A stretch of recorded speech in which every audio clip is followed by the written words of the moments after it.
Hello? Hello, Jughead. This is Archie. Come over right away. It's a matter of life or death. Oh, relax, Archie. Attention, all true believers. Marvel Comics is on the air. A friend of the unfortunate, enemy of criminals. In reality, Dan Garrett, a rookie patrolman, loved by everyone but suspected by none of being the Blue Beetle. Boys and girls, your attention, please. Presenting a new exciting radio program featuring the thrilling adventures of an amazing and incredible personality. Faster than an airplane, more powerful than a locomotive, impervious to bullets. Up in the sky, look! It's a bird, it's a plane, it's Superman! 10, 9, 8, 7, 6, 5, 4, 3, 2, 1.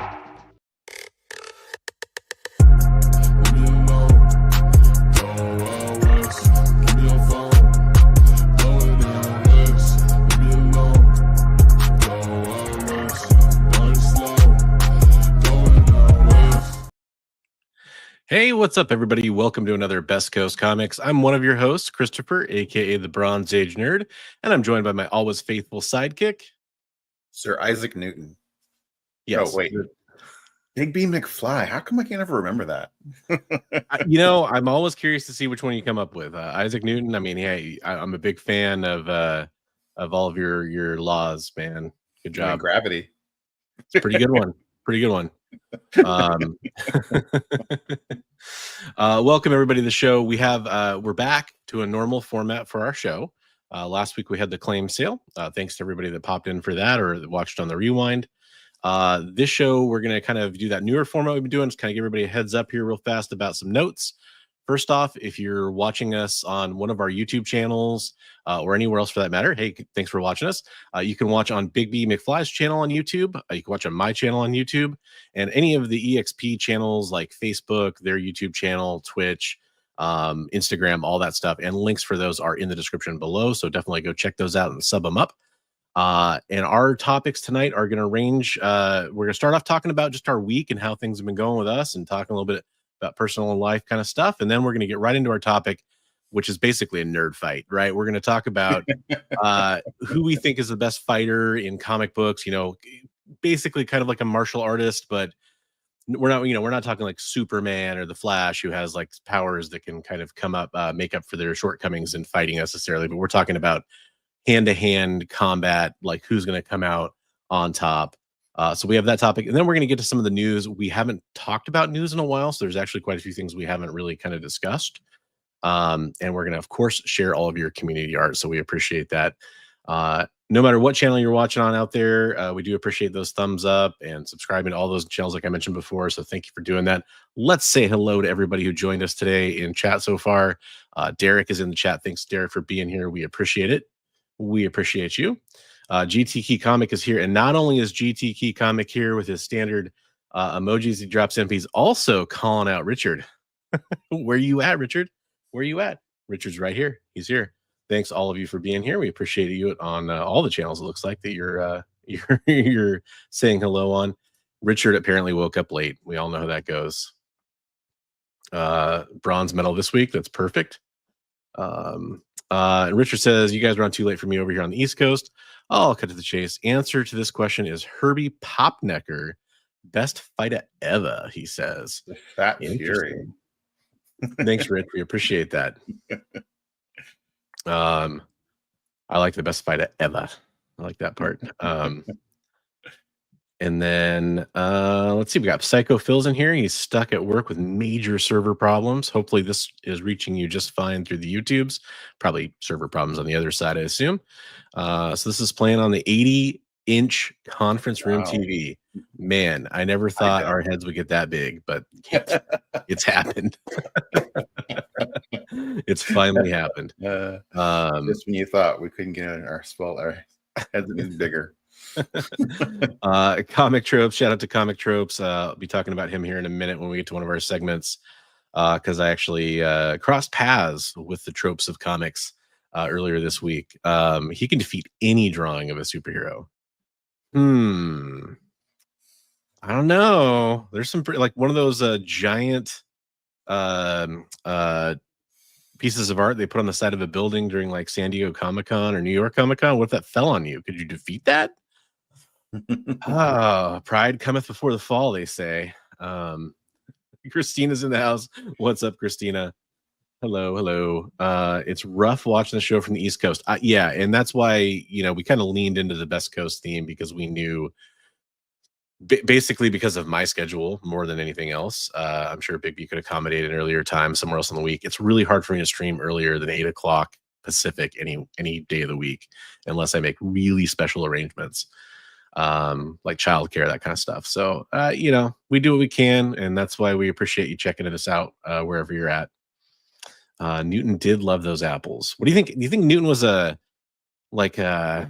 Fuji, or was he like a Red Delicious kind of guy? Well, what do you think he was into? Golden Crisp, Honey Crisp. Yeah, most of those probably weren't even around when I guess he was alive. Now I think about it. Probably like a Red Delicious or a Granny Smith is pretty much all you had, right? Steve's in the house and he says, best fighter in theory, it's Trico Slatterus, the champion of the universe. I don't know that person. I think let me look that up. Yeah, you check that out. Steve. And this is, Big B and I talked about this before the show. At least I said this. I don't know if Big B kind of agreed. I had a hard time thinking of a lot of like indie comic book related fighters that would compete here, because I think the general problem is a lot of them don't have very large universes to see their feats in, like who they've defeated, that kind of stuff. He's a Marvel character. He's around the Bronze Copper Age a lot. Oh, well, okay. Here I am talking about indie characters, and we got a Marvel character we're discussing that I've just never heard of. Interesting. So we might have to add him to the list. We got Awesome Sauce Radio in the house. What is up, Adam? Love to see you. Human strength, martial arts, and agility. First there we go. Marvel 2-in-1. And the Guardians of Galaxy. There we go. Eddie's going to throw this out there because he got a lot of hatred earlier. Did he? I know it's not a comic, but the best fighter is Alan Richton's character, Reacher. Is it Richton or Rickton? I can't remember. There, I said it. I meant it. Now I'll behave. Why did that get a lot of hate? That show's pretty popular. Did he do something controversial or something? Or I don't know. The big fight at the end of the newest season was really good. I haven't watched. I think I only have the last episode or maybe the last 2 left to finish up on that show.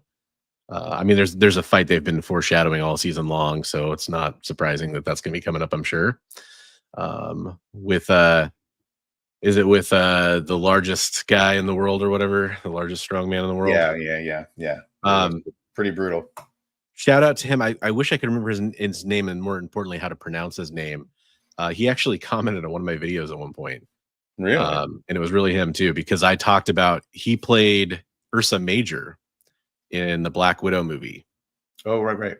And so I made a video about that because they were saying essentially he was saying, or the director or something, that he was a mutant, and so he was technically the first mutant in the MCU by some measures. Yeah, in the books he's a mutant, right? So yeah, and I mean I think it could have just been, actor says something and everyone's kind of like, but I mean, it's kind of interesting. If he's a mutant, he got his arm snapped, but good, by Red Guardian. What's on the comic rack? Hello, thanks for joining the show. Says Thor is the best fighter in the Marvel Universe. He has been fighting for over 1,500 years with or without weapons. Yeah, and this is, I'll be honest, when we get to that topic, there's going to be a really hard thing to do where we have to like separate out characters with powers, and yet some powered characters should still probably be in this, right? Like, I think, characters like Daredevil and Wolverine should be in this discussion, but not necessarily for Wolverine's adamantium claws or healing factor, but just because of his fighting ability and being a martial artist. But you can't completely take that stuff out of the equation either, right? But I also think, somebody like Taskmaster needs to be in the conversation, but somebody like Thor or Superman, I feel like you're kind of in like this different caliber of characters. Yeah, Yeah. we're not, and we're not necessarily talking about who would win an all-out ultimate battle of ultimate destiny or whatever between all the characters and all the universes either. And you got to get all your Superman type characters in there and all that stuff, and your minor gods and all that. Jay cheats. He comes in twice. We got to boost those numbers, folks. That's right. That's right. In practice, perhaps North Star. Fist of the North Star. Interesting. Yeah. I mean, manga character. Not again. There, of course, is my area of weakness usually. What's up, comic tropes? Hoping to see some trailers from CinemaCon tomorrow or during the week. Cough, Superman cough. Yeah, that would be fun, right? I keep seeing like early screening BS about that movie. Like everyone says that it doesn't have a plot or it's one note or something like that. And I get so tired of seeing that kind of stuff. I saw something that said like early screenings were positive. So I don't know. Well, and that's just it. I feel like most of it's just clickbait. Like I don't think there's probably much to it, but I'm excited for that movie. Mr. Science Snake in the house. I always want to see the team up between Mr. Science Snake and, depending on which you're watching or reading, Seance Dog or Science Dog or whatever from Invincible. That'd be cool. In all seriousness, Comic Trope votes Captain America as the best fighter, then Snake Eyes, Batman is number 3. Okay. Yeah, definitely people we discussed in the preparation. We called that plan Preparation H, by the way. That was our preparation hero, Preparation H. Very important. Hero. We didn't want to be behind on the Preparation H. You never want to be behind. Never. Let's see. Any more hellos? Yeah. My computer can defeat me at chess, but I can beat it at kickboxing. I like that. That's a good comment, man. Love it. Well, but Derek, Red Delicious, I only say that because I think those other varieties weren't around back then. Yeah, Red Delicious is like the most, if what do they call like the pumpkin spice latte drinking, like college girls, they call them basic or whatever. Red Delicious is like the most basic apple. It is the one you always got in your lunch when you were a little kid, right? My parents didn't hate me, so I got better apples than that. And we live in Washington, so, or at least I do. Yeah, he's the elder of the universe, right? Yep. God, man, I have no knowledge of this guy. Yeah. Muhammad Ali. There you go. The 2 on earlier don't care for it, said it was boring. They eat spam, so they don't care. I eat spam, but I like Reacher. So do I count? I don't know. Do I have to count for half? Mr. Nope in the house. What's up, Mr. Nope? Okay. Ooh, well, now that I think of it, how can anyone beat Paste Pot Pete? He could get his opponent sticky. That's right. I mean, you can't argue with that logic. Yeah, it's Olivier Richters, I believe is how you pronounce it. But yes, that is who it is.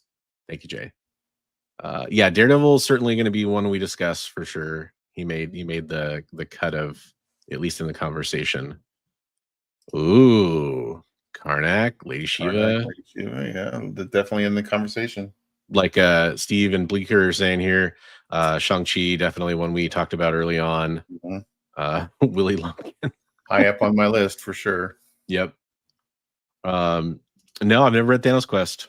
I mean, I probably did so here's the problem. A lot of stuff I read 30 years ago or 25 years ago, I just don't remember. Right. And enough that like I remember bits and pieces of it, but it all jumbles together, which is why I go back, and I have been over the last few years kind of rereading a lot of older comics, because I don't know what it was, well, actually I probably do know what it was. I had a pretty bad car accident at one point. I kind of had some traumatic brain stuff happen. So I think some of that memory kind of stuff kind of went away. Not permanently, it's not a permanent ongoing issue, but the memories of the time kind of went away. So The Punisher, Prof X. There we go. Professor X. For Snake sure. Eyes and Storm Shadow. Yeah, definitely in the conversation. But there, I think there's some really strong contenders out there. But I love that people are going to keep talking about this. Please do keep dropping in names in the chat because we're gonna come back to a lot of them when we talk about this. Right. But we do need to talk about our week. Anything happen in your week that you want to discuss, man? Anything going on? Any cool comics, stories? The TV highlight shows, of my movies? week was I got to hang out with this Christopher guy on Saturday. Yeah, that was pretty fun, man. Yeah, we had got some lunch and exchanged some stuff, and then went and got some coffee and just basically talked for hours. Right? Yeah, we got thrown out of the coffee shop. It closed down. Closed down the coffee shop. No, that was a good time. I alluded to this earlier. I went up to Chris's release for Radiant Black 32 at Stargazer Comics in Tacoma, Washington, and saw him and saw West Coast Avengers. Dave from West Coast Avengers was there as well. Picked up some new comic books. Got a couple comics signed and remarked by the man Comic Tropes himself. Yeah, exchange some stuff. Comic stuff. By the way, go out and pick up that new Radiant Black. Yeah. Everybody. So real fast. Show that off. Why did I alphabetize all of these comic books? That was silly. Yeah. These two go together. Just habit, I guess. So here is Chris. This is the standard cover for Chris's new issue. I picked up an issue there. I've got a few coming in the mail too, but he was nice enough to personalize it. Did a quick little remark there. You can kind of see in bronze, which is very appropriate. So that was cool. Absolutely, that's really cool. Yeah, appreciate that. And then I had one of his Vampirella covers that he did on his Indiegogo, and I got the no trade dress version up there, the Virgin. So had him sign that. He did a quick little Vampirella remark up there too, which is really cool. There's Chris's cover for Vampirella he did for Dynamite. That's awesome. Kinda included as many tropes as he could, including the that's a great remark. That's cool. Yeah. So I appreciate that for friend of the channel, Chris, aka Comic Tropes, aka comic book writer, artist. Definitely go give him a follow, folks, and check out his newest issue of Radiant Black. He does the backup story in that issue. I picked up some stuff which I don't normally do at comic book shops on New Comic Book Day because I don't really have like a genuine LCS that's real close to me that I didn't get kicked out of at one point. Yeah. Which is a story on my we video still have on to my cover channel. that story at some point. We do. But I, real quick, I'll just kind of show up a couple things, I guess. But picked up the foil Hush Batman 158. That's super cool. Which I've heard a lot of people apparently are kind of complaining about. Apparently, Really? But yeah, I haven't read the issue yet. I actually have been super busy ever since then, except for Saturday. But I did get a Nakayama Harley Quinn. Thought that was cool. Nice. Choose your own fighter. Hey, that's appropriate for the show. Yeah, I thought that Select your fighter. makes sense. I'm one of the 5 people that bought the Partacular special, probably. Thought my daughter would get a kick out of it. We haven't read it yet, but picked up the Sozamika Pop Kill cover. Nice.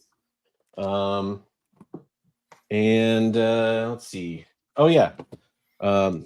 Did get, because I'm just a lecherous weirdo, I picked up the Street Fighter swimsuit special because they had this kind of neat variant cover on it. Thought that was kind of cool. And then I did get a wall book. I picked up a Witchblade #1 that looked pretty crispy. Oh, nice. Yeah. There you go. I love that cover. Yeah. So that was neat. But more importantly than all that, I got to support a friend of the channel and somebody I consider a friend in real life. Jim Lee. No, it's Chris. But I did get the 11x17 Hush foil crazy giant comic too. That's pretty cool. Does it have like black and white art on the inside, or? So it is here. So ridiculous. Feels like a prop from like a movie or something. I mean, it Okay. is just Full size book. That's cool. full size comic book, man. You know, standard size. Oversized. It is just bonkers, man. So I call it the hard. If you're hard of vision, you're gonna have no problem reading that one. Visually impaired version. Which I make the joke about it because without my glasses right now, and even with my glasses, If I didn't have my glasses, I'd have a hard time reading. I'd need books that size. Figuratively, as well as literally. It's a matter of opinion, I think.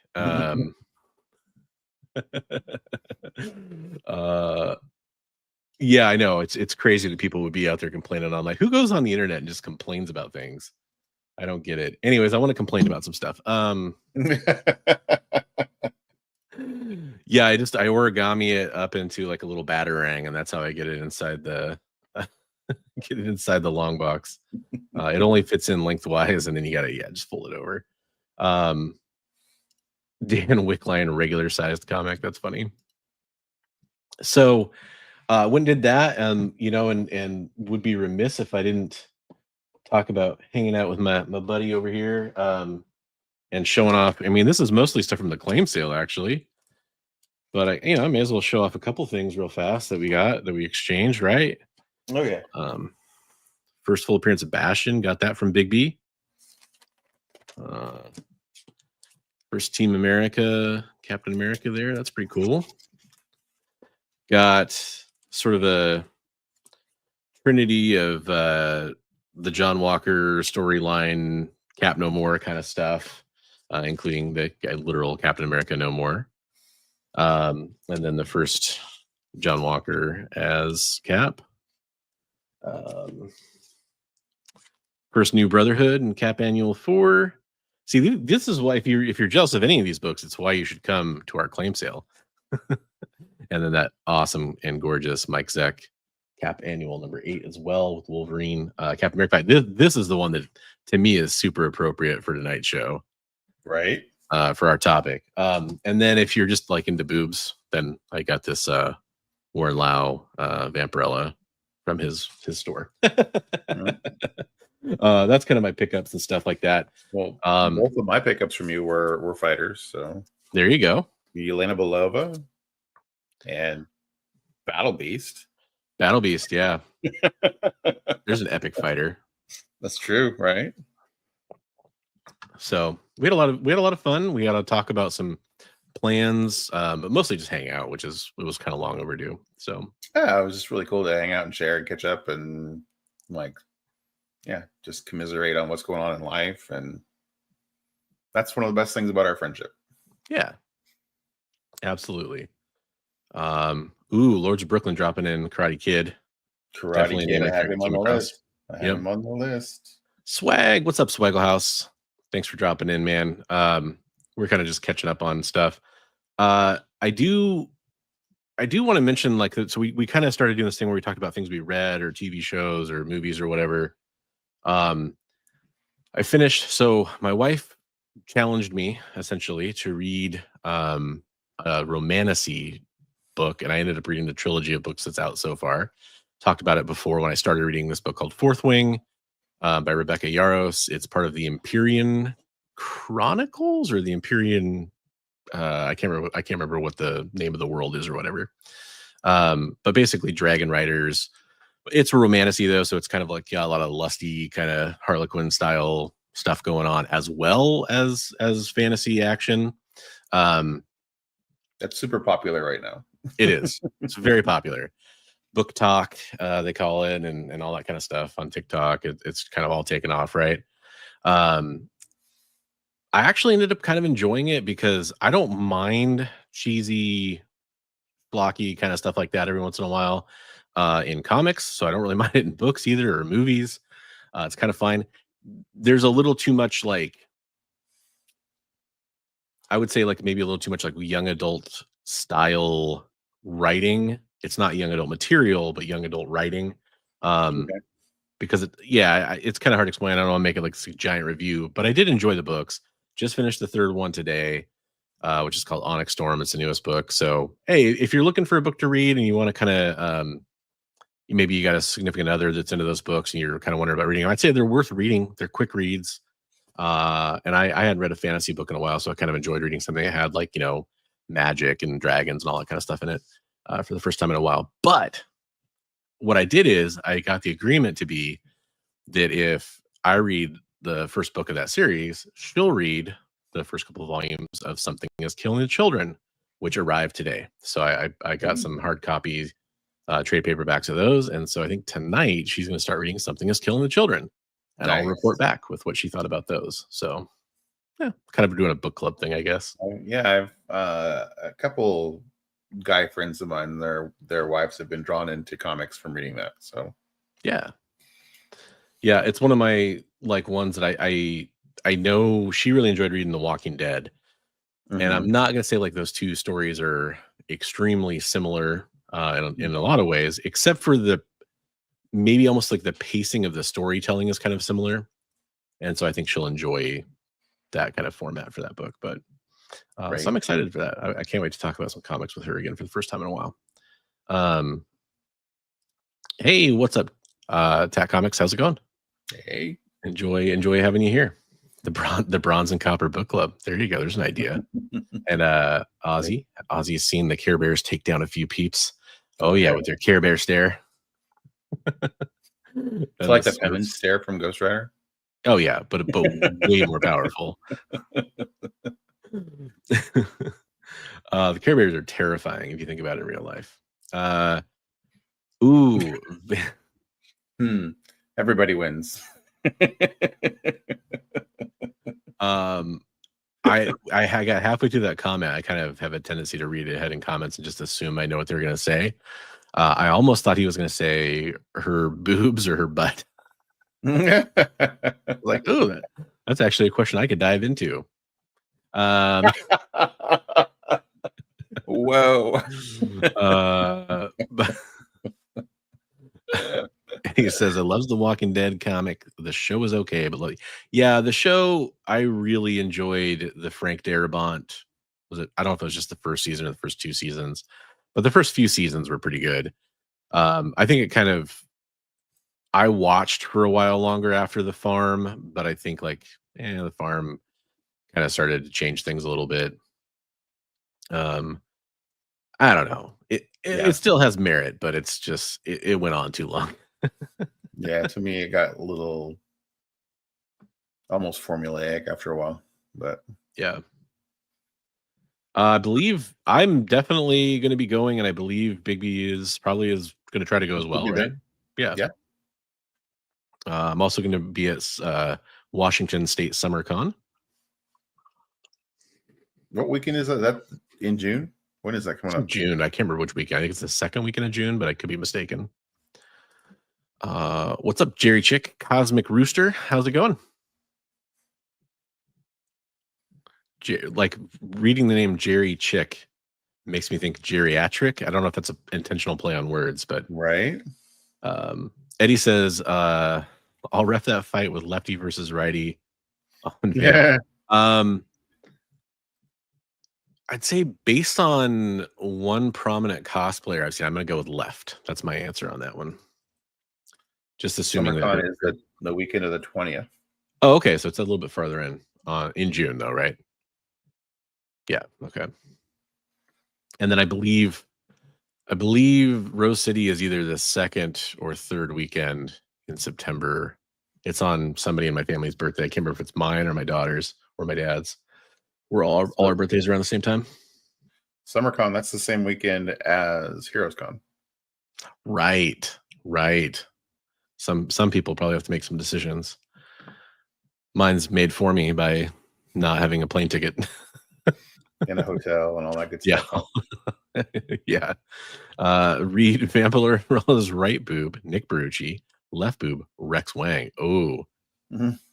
Well, in that case, I think Nick's probably going to take that one. I feel like he's pretty scrappy. Yeah, absolutely. 100%. 100%, Chris. Yeah, you kind of mentioned that idea. when we met up, and I was all in favor of that. Doesn't matter the venue to me. Any place we're all going to meet up. Yeah, That'd be cool. that'd be fun. Friday, and I believe, yeah, I think it's the 6th, 7th, and 8th. My birthday is the 6th, so I think it's one of those days. Pretty sure. I'm probably, if I go, I'd probably go either Friday, Saturday, or Saturday, Sunday. Probably not all 3 days, but we'll see what it comes down to. Yeah, comic YouTubers. You'll never see a more wretched hive of scum and villainy. Hey, before I get into the topic, I do want to talk about, I mentioned at the beginning of the show, we're streaming on a couple different channels. Myself, Bronze Age Nerd, you can find me on YouTube. You can find Big B McFly, the comic guy, on YouTube as well. But you can also watch us over on one of the other channel we're streaming on right now, which is called The EXP. You can find them on YouTube. You can find them on Facebook, Instagram, basically Twitch, anywhere you can really watch streaming content.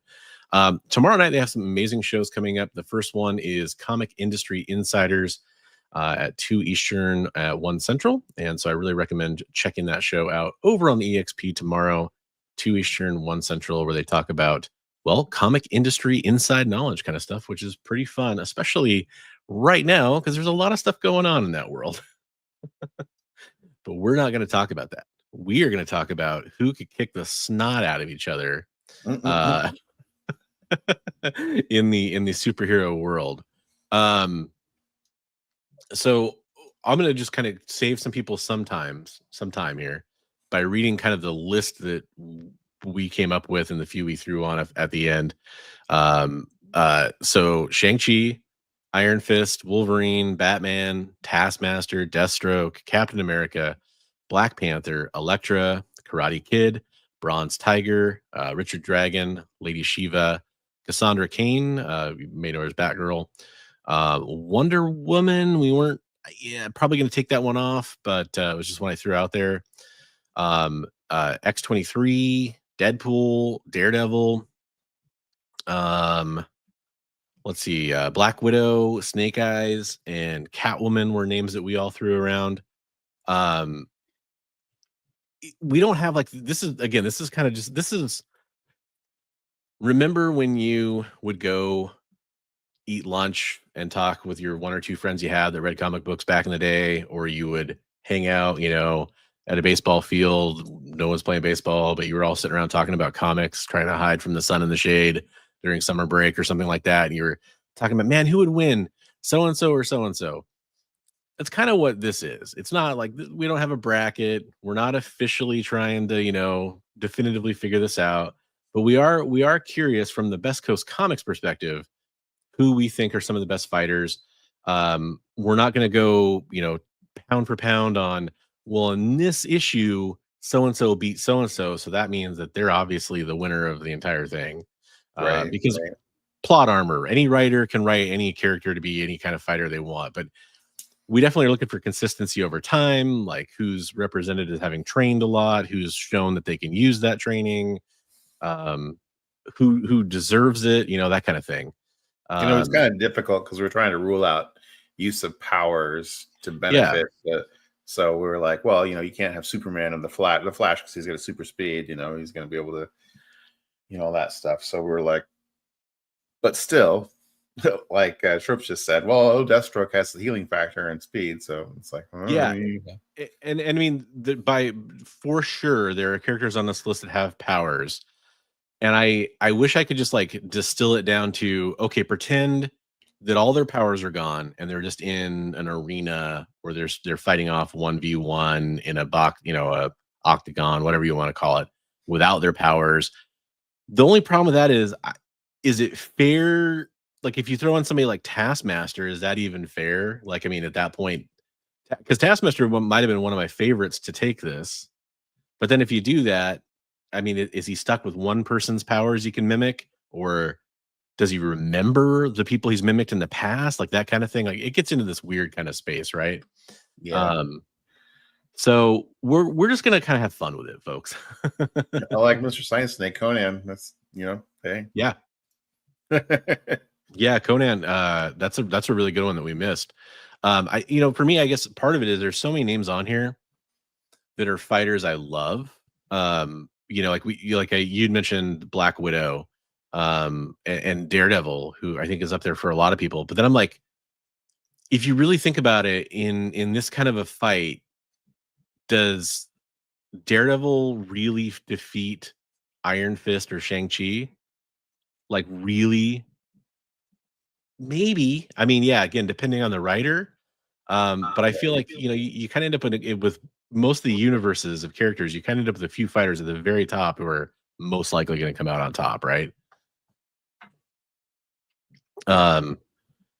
We talked about earlier, and this kind of gets into an interesting point when you come to like the DC side of things, that Lady Shiva is just kind of almost canonically considered to be the best fighter, like in DC, except for Karate Kid, who is from the 31st century or whatever. Just a normal person, but he's mastered every form of martial arts.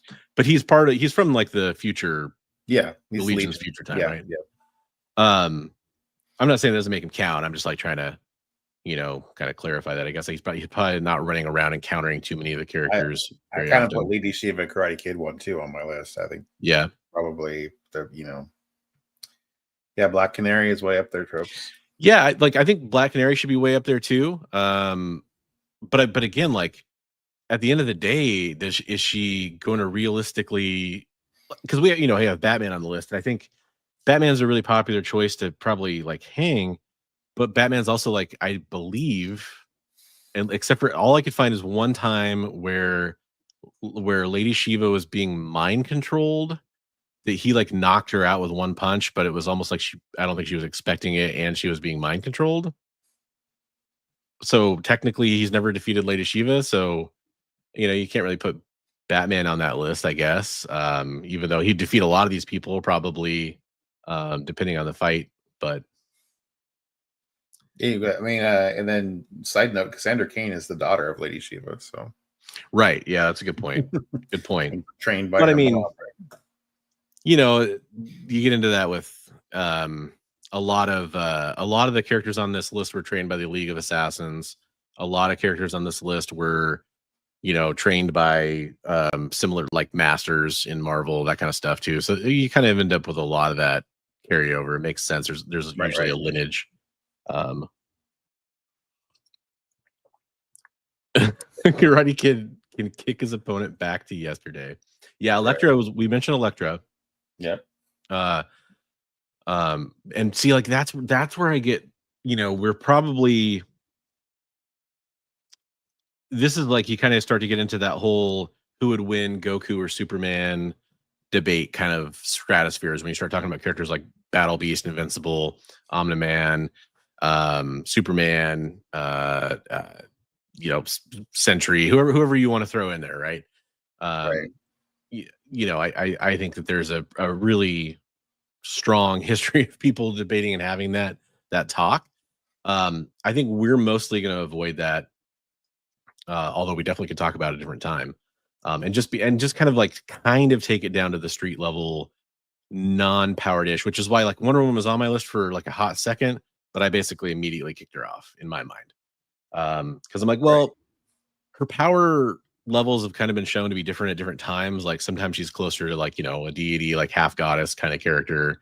And then other times she's just Amazonians or just good fighters and more powerful than mortals.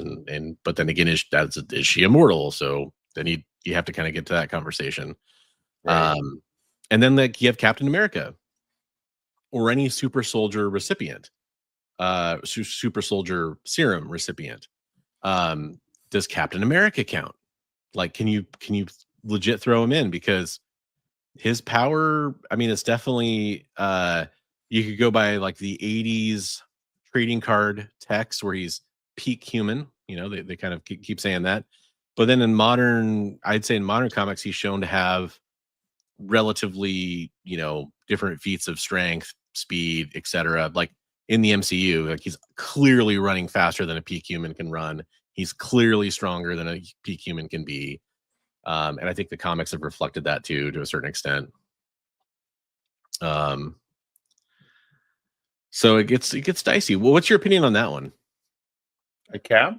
Well, I mean, like with Cap or like Taskmaster or Deathstroke, they have minor, or Wolverine. I guess we can throw in there. They have some Wolverine, powers. I feel like Wolverine doesn't necessarily optimize his fighting because he knows he can heal from things. So I mean, he's always like, I don't care. I'll take the blade, or I'll take the whatever because I know I can heal from it. I don't know. It's like, yeah, it's a difficult question. Like the rules, it's difficult. We got to really define the rules parameters, I guess. But, well, and that's, at the same time, I don't want to get too in the weeds of the rules because every time you're going to find exceptions, I feel like. But I think we need to kind of distill it down, just that general kind of assume they're mostly depowered. Right. If they had some powers. I can't think of a character who is at that extremely high ability level that would still be amazingly powerful in like an octagon type situation if they lost their powers. Like, I think I've heard some people say, and Jay, I know you're a huge Superman fan. I've heard some people say that since he has super intelligence, Superman actually really does know how to fight really well, but he just doesn't have to do it in the way we think of humans as fighting. I've seen people make that argument. I'm not sure if that's legit or not, but would he be like an Olympic level fighter? Unless it's Smallville, yeah. Every time he got depowered in Smallville, he got his butt kicked. Yeah, I remember. Yeah, for sure. Very glad that at least in Superman and Lois, when he didn't have powers, at least he could fight. You would think a farm boy would know how to carry his own, but every time in Smallville, he always got whooped. Yeah, definitely in Smallville. I agree with that. Like, but I feel like I've heard people make that argument about his super intelligence, that there's things that he does know that if he was depowered, he could still be similar to a Batman character who, Batman has all that knowledge. Obviously, he doesn't have powers, but he has the knowledge of how to do all that stuff. Bleeker saying Superman never had any fight training. I think, I thought there was a great storyline in Marvel where, was it Iron Man, where Tony Stark, he got his butt kicked because he didn't have his armor, and then at one point Cap's like, all right, I'm going to teach you how to fight. Yeah. So that was interesting. Superman has 1,000 years combat experience being trained by Wonder Woman while being in limbo. Also, he knows Torquism Rao, which is Kryptonian martial arts. Okay. Chuck Norris. There we go. Chuck Norris takes. Yeah, Chuck Norris is clearly the answer. All right, guys, we can pack it up. Let's get out of here. Chuck Norris.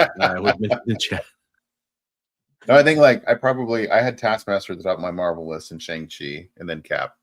So yeah, Shang-Chi was really high on my Marvel list. Just to kind of like put our cards on the table.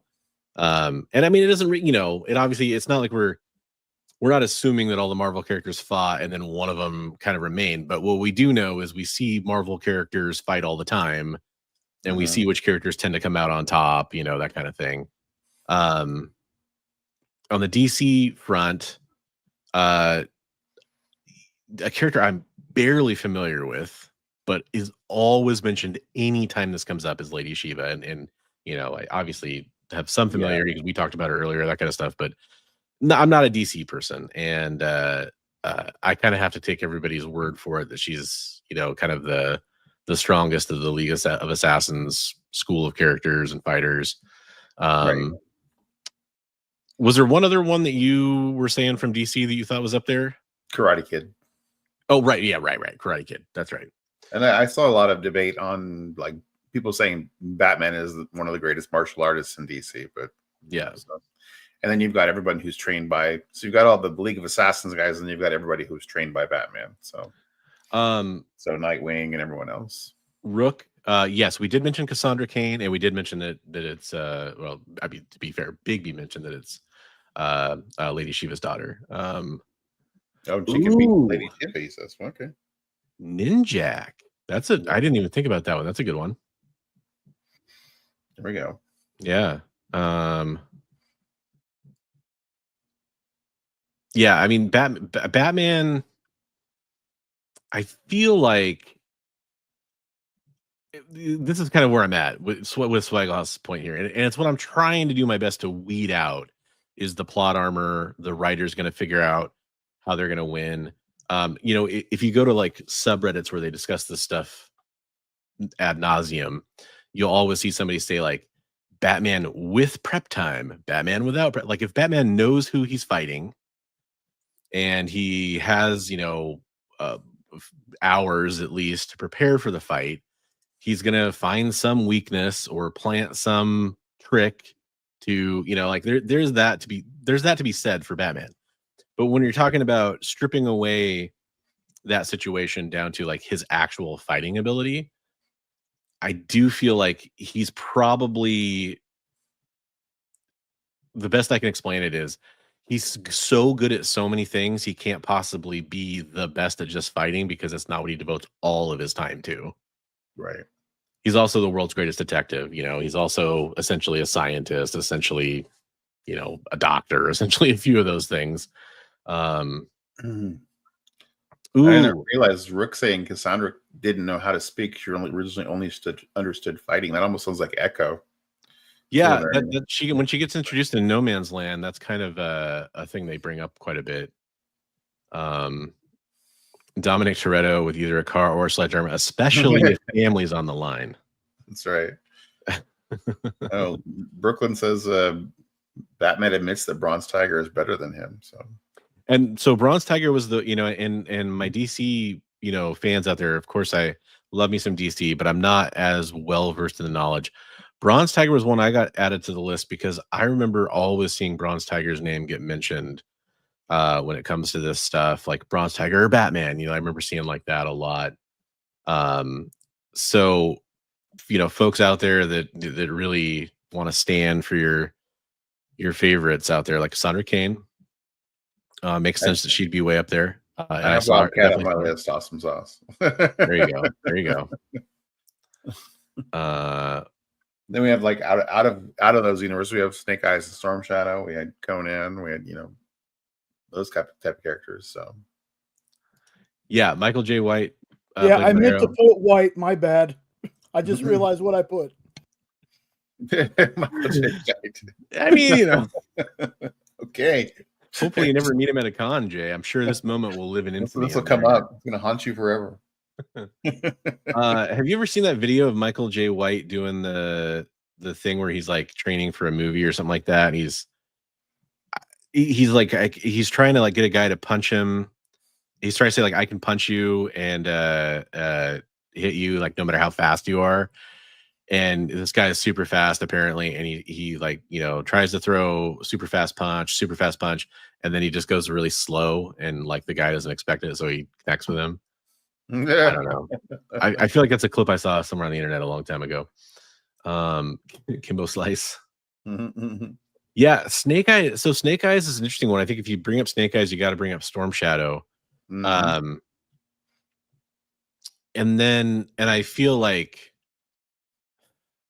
I feel maybe I'm just like making a huge assumption here. I don't know if everybody agrees with me. I feel like between Snake Eyes and Storm Shadow, most likely Snake Eyes is going to take the win, even though the deal is they're so evenly matched, but it's freaking Snake Eyes, right? Like I feel like if it really came down to it, he'd probably get the win on that one. But I don't know. Maybe everybody disagrees with me. We'll find out. Yeah. Which one's willing to fight more dirty? It's important. Straight jab, can't see it coming. There you go. But yeah, Snake Eyes, I feel really hard pressed to put him up against like Shang-Chi. Oh yeah. I just saying in tough. Other universes. I was just saying they're good fighters in other universes. So. Yeah. True, but Gamora also has abilities that would have to be kind of leveled, right? Like she's got super strength. It's not like she doesn't like have, I don't think she can like lift 100 tons or something, but she's strong. Oh, Shredder. There we go. That's a good one. Oh shit, that's a good one. Turtles. Yeah, I thought about the turtles, but that's one of those ones where it's kind of hard to like power level them against other fighters Right. from other universes. It's like I don't know. Are they just extremely good martial artists in their world, or would they be even better in or just as good in another world? I feel like those shells are going to slow them down a little bit at some point. Mhm. They say slow and steady wins the race. It's not like they're fighting a hare every time. One Punch Man. And that's exactly. That's the kind of stuff that I was hoping to do, like maybe a different thing on that kind of question. Well, was Morpheus really? I know there were like a couple Matrix comics. I don't think there was a ton of them. But is he really a comic book character, or is he just a character that got adapted? Leo and Raph. I go Leo on that one, but a lot of people probably go Raph. I just think you got the reach with those swords. I feel like that's an advantage. Lots of great info on all your guys' comments. Yeah. Oh, interesting. It was tied in the crossover, huh?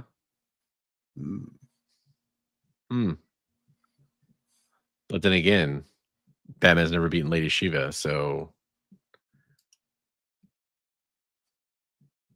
I think you'd factor in popularity. That's the tough part. As far as your last part there, Chris, when it speaks to consistency, I think that's where it kind of comes in. Because if you have somebody like, who's one of the more I guess you can even say Captain America because he's got just a reputation of doing it. But that's for me, it's like Shang-Chi. That's pretty much all he does. He's been doing it for a long time. He's always really good at it. Right. So your short list, you kind of came up with Lady Shiva and Karate Kid and Shang-Chi. Is that about right, Big B? Yeah, then Taskmaster and Cap over on the Marvel side, and Shang-Chi. Okay. That's pretty similar to how I feel on a lot of it. Trying to think if there's anybody else that we've had mentioned here. Oh, Casey Jones, there's a good one. Yeah, and then you get into there's other tropes in this kind of arena. Like, is it a fight to the death? Are they bloodlusted, meaning that they would like fight beyond their normal reservations that they might have? Like, Batman normally wouldn't kill, but is he like just for some reason willing to fight to the death for this particular fight? I think you kind of keep it to their typical limits. And for weaponry, I'm gonna say that if I'm the Beyonder of this scenario, or in Big B and I are the Game Master and Beyonder, whoever is which. This is Contest of Champions. if they have, I think they'd have to have kind of similar weapons, right? Like, if Taskmaster gets a sword or a shield, then Leonardo could get a katana too, or whatever, right? Like that kind of thing. Right. I said katana. He probably doesn't even actually have a katana. I'm probably wrong on what kind of sword that is. Steve mentioning Judge Dredd. There you go. Mega City's own version of Bruce Lee. Stanley. There you go. Yeah, and I think that's kind of what we were kind of trying to do is, again, because you can kind of see like the trend of like who fights who the most and who usually ends up on top. For me, on the DC side, again, I'm weak on the DC knowledge when it comes to like a lot of the history with these characters. I can really see the argument for Karate Kid, and I can see the argument for Lady Shiva. Getting a lot of love for Cassandra Cain in the comments. There is a lot of love for Cassandra Cain too. Figure Drawn comes in with Cassandra Cain as well. It's interesting though, because I don't get me wrong, like I've read the No Man's Land and stuff where she was introduced, but I don't really remember her ever being like dominant, like to that degree. So where's she kind of doing most of that in the comics? Like during what storylines, and like who did she like? Did she just whip Deathstroke's ass and kick Bronze Tiger's butt? Rick was saying in the Batgirl run. So okay, so Rook says Batgirl Volume 1 is about her surpassing Lady Shiva. Cool. The Birds of Prey movie. Okay, fair enough. So Tropes goes with Cat, Batman, Conan, Leonardo. Yeah, there you go. Another character that didn't really get mentioned, I don't think, it was Black Panther. I think he's on my list. I quickly went over him, but but that's, you know,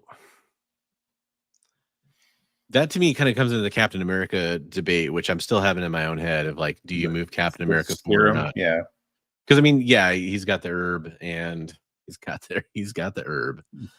I see.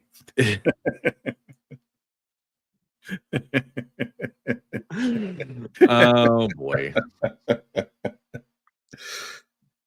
Okay, so you think that would like mellow him out? He wouldn't want to fight, right?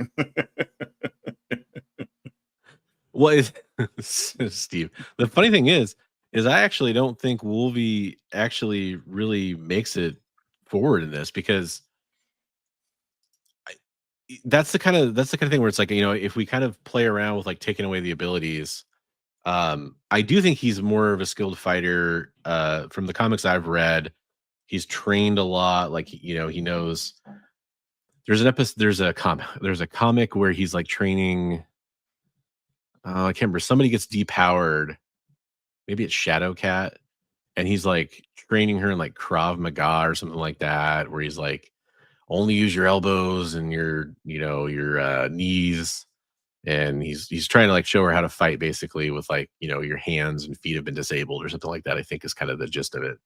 And like he just knows right off the top of his head how to fight like that. So I think he knows those fighting styles, but he's used to, even if they're bone claws, he's used to that taking him over the top. And his healing factor is so freaking OP. And of course he's had both those things taken away from him, and sometimes at the same time. But I feel like he's just, his powers are, and Deadpool's in there, X-23. I feel like they're all kind of in that same camp. And I wanted to mention, I think it was Derek. Yeah, Derek keeps saying Battle Beast, and again, Battle Beast, I think he's just too strong to be in this. He'd be like in a different weight class of like this competition than we're talking about. We're trying to weed those people out. He does love his hand-to-hand combat, though. That's for sure. No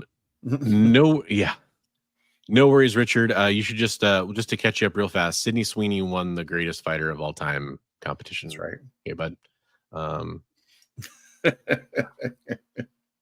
As she should. Yeah. Well, you know, we're getting all the names in, and I think for DC, I think we've kind of narrowed it down to Cassandra Cain, Karate Kid, and Lady Shiva. So at this point, yeah, you got it all. You got all you needed to know. Badger, I think that's another character. So let's just, since we have it, that one we've talked about quite a bit, we have it down to DC for just the DC characters. Not that this is necessarily going to be the end all be all, but I am curious in chat. So those of you in chat right now, which one do you kind of vote for? Do you vote for Lady Shiva? Do you vote for Cassandra Cain? Or do you vote for Karate Kid for the DC character that probably takes it home? And then for the Marvel list, which I think this really kind of, you know, narrows it down. So we had what on the Marvel, we had Shang-Chi. Now, do we include? We needed to figure out the Taskmaster. We had Taskmaster. He was top of my list, actually. But without his ability, what do you give his ability? Like, is he kind of in that? Like, if we had like a different tier list or a different weight class or whatever, if he didn't have his ability, he'd be out. He wouldn't be in that top. But I think that his ability kind of to be in the like next mimic any fighting style that he sees. I mean, I think our next one is enhanced characters, and you're talking like Wolverine, you're talking Taskmaster, you're talking Captain America, you know, anybody who had the super soldier serum, anybody who has like a, you know, mystical amulet. Iron Fist would probably be in that list because he can channel his chi. Right. I'm not even positive. Is Iron Fist? He's the only one that can do that, right? Because of his ability to connect with was it the dragon or whatever? Yeah. Okay, that's not Yeah, something where he's mastered the skill and technically anybody could do it. So I guess there's a new Iron Fist, so I don't know. That's true. Yeah, that's true. Let's see. Oh, yeah, an underhanded Domino takes it all by a fluke. Ooh, I like that. Because of luck, right? Yeah, I like that. Comic Ozzy coming in with the Harley Quinn. We didn't even mention her. You know, she's on the list of like, if you were gonna do non-powered fighting dirty people, like, you know, who would fight dirty in you know, like, I guess I could see Catwoman hanging in that category. I could see Deadpool, Condiment King, obviously. We'll throw comic tropes in there. We'll give him Paste Pot Pete. All those characters that could fight dirty. NFL Super Pro. Okay, so we're seeing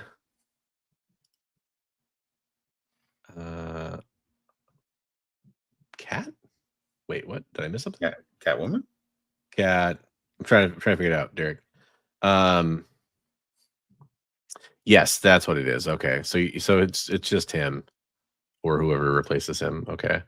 Who wins a fight between Beavis and Butthead and Ren and Stimpy tag team style? Ooh, boy, that's a palate cleanser. Bullseye, I forgot about him too. Yeah, Bullseye would probably have to throw in that same, like, if we do the next tier up, we're trying to strip out the abilities as much as possible. Is his ability still a mystery, like how he has that super accuracy? Because at one point I feel like they were going to play around him being a mutant, and then they eventually pulled that out and said he's not a mutant. Yeah, I don't know. He just kind of never really. He's a little like the Joker in a way, because like they feel like they keep a lot of the real shit is kind of still sort of a mystery, unless they've revealed it recently, and I just haven't read those storylines. So I guess I'm down to, with Marvel, I'm down to Shang-Chi. If we took out Iron Fist, we take out Captain America, we take out Black Panther, Elektra, Black Widow. Yes. Yeah. He'd be in there too, right? We forget anybody else from Marvel. I've seen a couple of people mention Nick Fury. He's good, but is he that good? I never thought of him. I guess I'd have to think more about like his Howling Commandos kind of days, right? Oh yeah, Eddie's bringing up Daredevil again.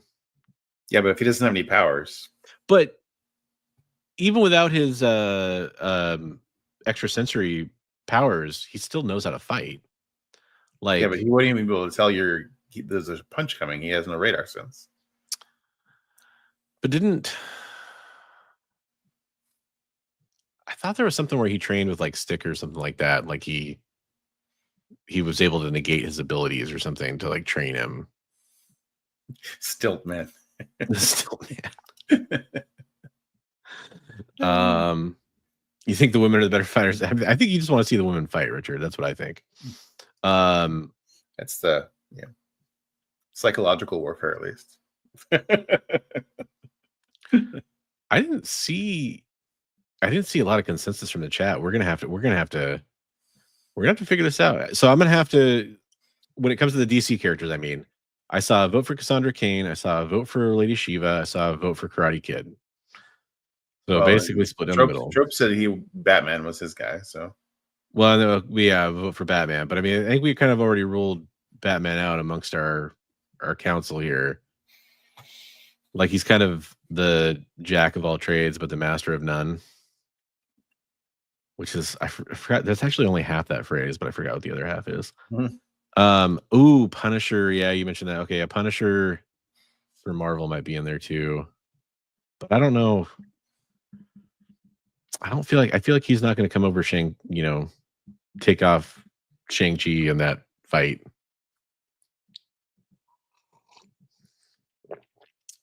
Oh, you can't see Steve? Oh, you guys maybe you're on different channels. Maybe that's it. Stick revealed anyone can have the senses DD has with training. Okay. There we go.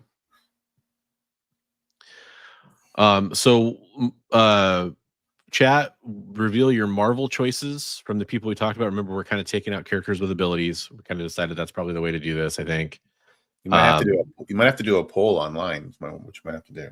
I mean, we'll probably formalize this afterwards and give everybody there it is. Thank you. Jack of all trades is a master of none, but oftentimes better than a master of one. Thank you very much for filling in the blank there. I know that's one of those phrases that people often misquote. That's kind of taken on a new meaning because of that. Tropes I think Cap got eliminated because he has the super soldier serum tropes. Yeah, I think we have to kind of pull out. We have to kind of pull out all the superpowered characters. It just makes it weird because, like, I don't see a universe that Taskmaster isn't better than pretty much everybody on the Marvel list we have at this point. Except, Wolverine would still probably kick his ass with his healing factor, but then again, that's because of powers. Right. Yeah, weapons it's going to be like if two characters have weapons, they get to equally have the similar arms. Right. Yeah, whether that's exactly the same or their weapon of choice that's, if different types of swords or maybe different types of brass knuckles or whatever. And he says Thanos. Well, I mean, Thanos would just being by himself. I think he's in a different weight class, like we said. Yeah, that's true. I mean, you do bring up a good point that he's often not portrayed as being more than just the Olympic level peak human kind of fighter in comics. Sometimes he kind of is, but I feel like you're right. It's more often than not he's sort of peak human. Okay, so chat, drop your votes in for Marvel characters you think should win, while Big B and I kind of finalize the DC side of things. So we had a lot of even voting there, mostly for Shiva, mostly for Cassandra Cain, and mostly for Karate Kid. Yeah, I'm going to defer to you on this one. Who you think is going to win between those three? I mean, I'm not an expert on DC, but I mean, there did seem to be a lot of love for Cassandra Cain. If the whole thing is everyone says Lady Shiva is the best fighter, and she has this whole storyline that's devoted to her beating Lady Shiva, that's a pretty good argument.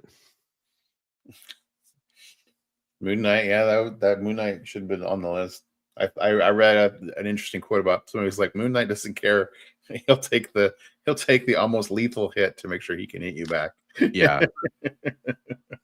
Yeah, Moon Knight was one that I definitely had thought of, but I was like, man, is it just like I put a lot of names on here for people that I don't think ultimately really stand a chance when it comes down to it. Like, they definitely would be in the competition, but are they going to come out on top? And Moon Knight was one of those names. And frankly, a lot of ones I put on here, I feel that way about.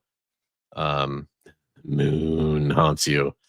While you guys are kind of throwing in your favorite Marvel characters, I do want to take a second to mention that there's another show coming up on the EXP, which, by the way, we're also streaming on the EXP network over there. Link in the description below. You can watch Minute to Skim It, where they talk about new comic books coming out for New Comic Book Day, taking a quick look at each of those comics or a lot of those comics that are coming out, and giving you a quick review of whether or not those stories are catching their attention or whether or not they're wanting to keep them reading those stories.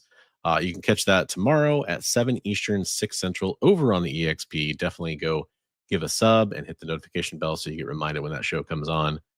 Oh, snap. Joe Pesci got dropped in chat. Wait, does Joe Pesci get a pen? And do we think he's funny? Those both matter. Well, Looks like we're getting a pretty overwhelming Shang-Chi vote. So we might be going Cassandra Cain, huh? I think so from For DC. From what we were seeing in the chat earlier. I mean, it's an interesting debate. It's an interesting debate. It is. Cody Rhodes. Cody Rhodes.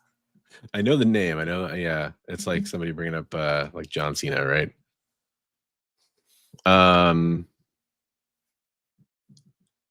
Yeah, for Marvel, our instinct I think was Shang-Chi pretty early on, and I'm seeing a lot of support for that. No, Rook says Cassandra is Taskmaster without needing the powers. So, right, and that comes down to the whole language thing. Right, I think right. is kind of how that translates. Haha. Popeye. There we go. Wait, does he get spinach or not? Like, come on.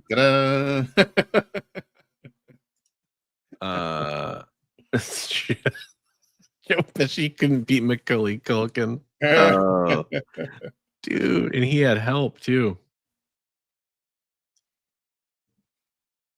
Courtney coming in. Hey, what's up, Courtney? By the way, I didn't see a comment from you earlier.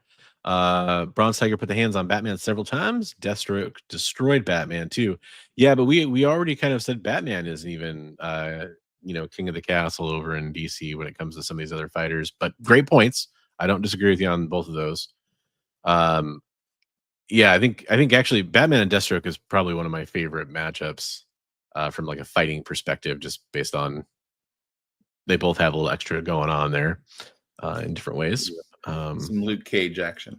The other guy can have spinach too. Oh, okay. The other guy can have spinach. Then. Oh my gosh. Does Echo hang really? I mean, and maybe she does. That's not me saying she doesn't. I just I don't know if she hangs. I had her on the list, but I mean, yeah. I think Courtney, we did have Karate Kid on the list, definitely. Yeah. And some of it I think we're probably willing to admit sounds like for both of us, especially for me, my ignorance on some of the finer points of DC minor character fighters. I say minor because they're not Batman, they're not Superman, they're not Justice League members. Karate Kid I know is part of the Legionnaires, but I don't know much about Karate Kid. Yeah, I can't speak to whether or not one would take it down the other. I feel like the one I regularly see, because I did do the research of like going through every list I could find of like when this topic has come up, and pretty much every editorial or forum or wherever, Lady Shiva is constantly mentioned as being like just sort of like, oh well, she's the best. And if Cassandra Cain can beat Lady Shiva, then she'd be the best. That's just the logic I'm using there. Usagi. Mm-hmm. Yeah, and then like Neo in the Matrix, it comes down to the same Morpheus problem. I don't know if that's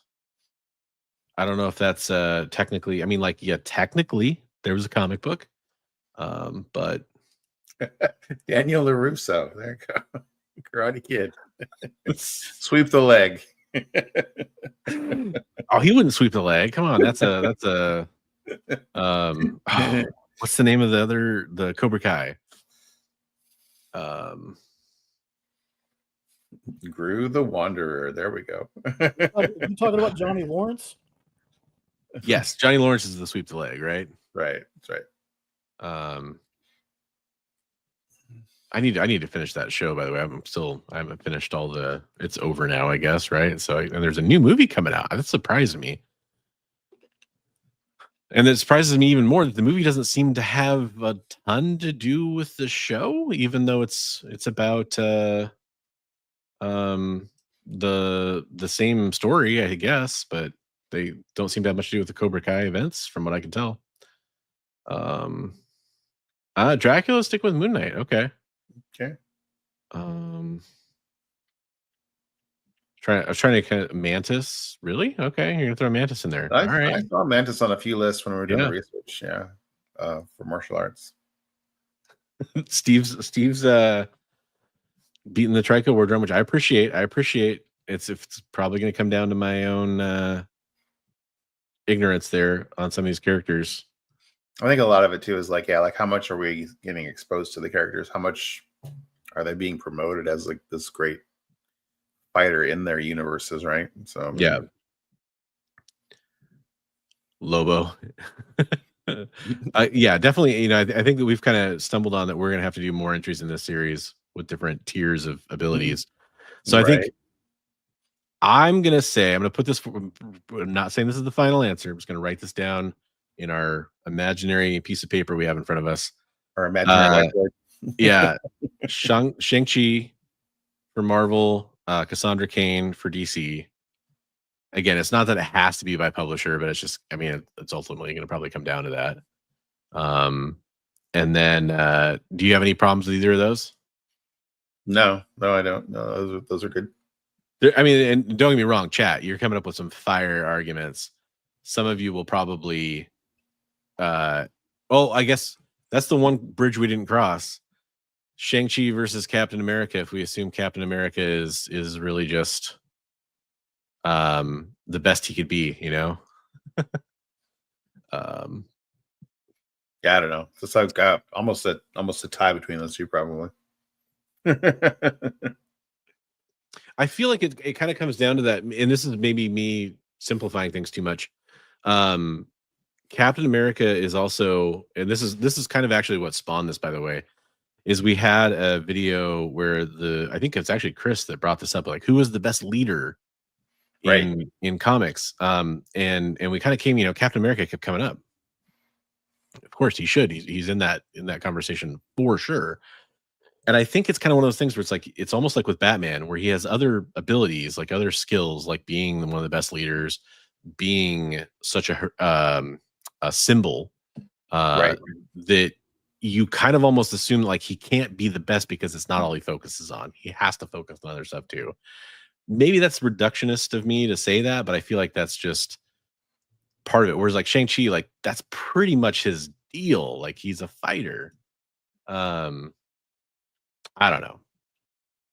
Yeah. I mean, I've read a lot of stories where Shang-Chi is training other people who are considered to be really good fighters too. So yep. And so we're going with Wolverine, right? Yeah, absolutely. That's right. That was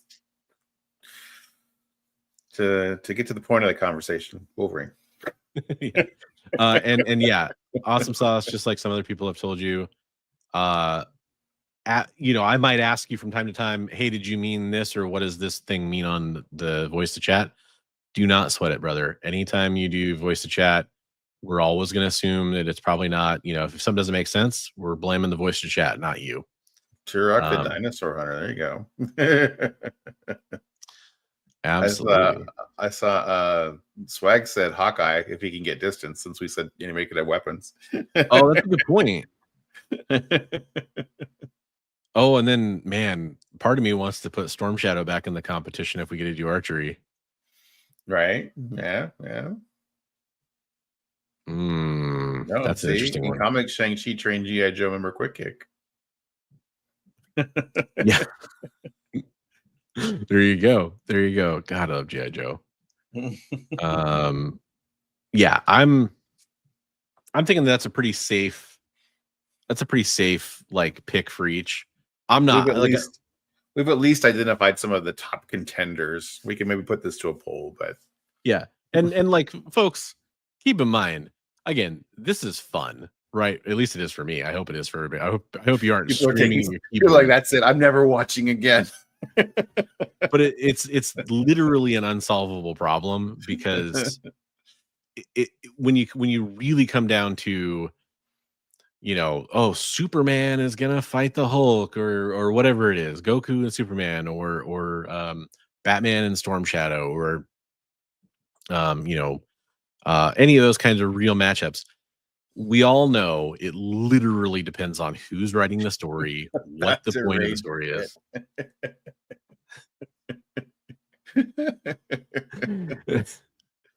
That's funny. We are canceled. Exactly. It's literally, we all know that's who it is. So this is all just kind of in fun, but also trying to apply like some logic to it, and really the trick here. I'll tell you all the trick here. We all wanted to hear your opinions of who you thought would be the best fighter. That's really what it came down to. Yeah, it's actually the best part of this is getting everybody involved and listening to their opinions. Yeah. So I think Snake Eyes, even I'm not gonna make the distinction that he's a Marvel character, considering that of course he technically was during a big part of that run, but at the same time, it's not anymore. And yeah, I think he's in there for like the indie. I thought Conan was an interesting. I mean, Conan was an Avenger for a while, right? So I mean, that's true. Yeah, and Conan's another character whose rights have bounced around. Conan's interesting, and I think a turtle. I would pick. Oh man, or would you pick Splinter? Is Splinter really?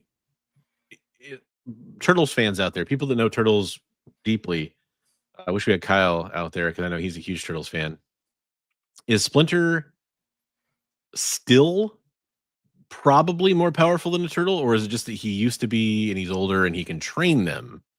Or is he the Mr. Miyagi that would win the fight if the fight really happened or whatever, like Ash Ketchum, he held 2,000-pound Pokemon.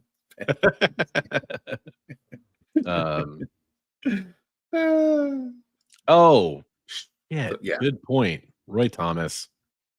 Guys, we were doing this all wrong. Just don't just reacher and it's all good. Where's my Reacher Comics at, Eddie? That's what I want to know. Lord of Brooklyn says Shredder greater than Splinter. Okay. I'm forced to believe, from my I was a fan of Turtles when I was in like kindergarten and first grade and really enjoyed it, but I don't have deep lore knowledge. Casey Jones. The point is, there's so many great characters who are awesome fighters, and it's fun. Madonna, Taylor Swift. Oh God.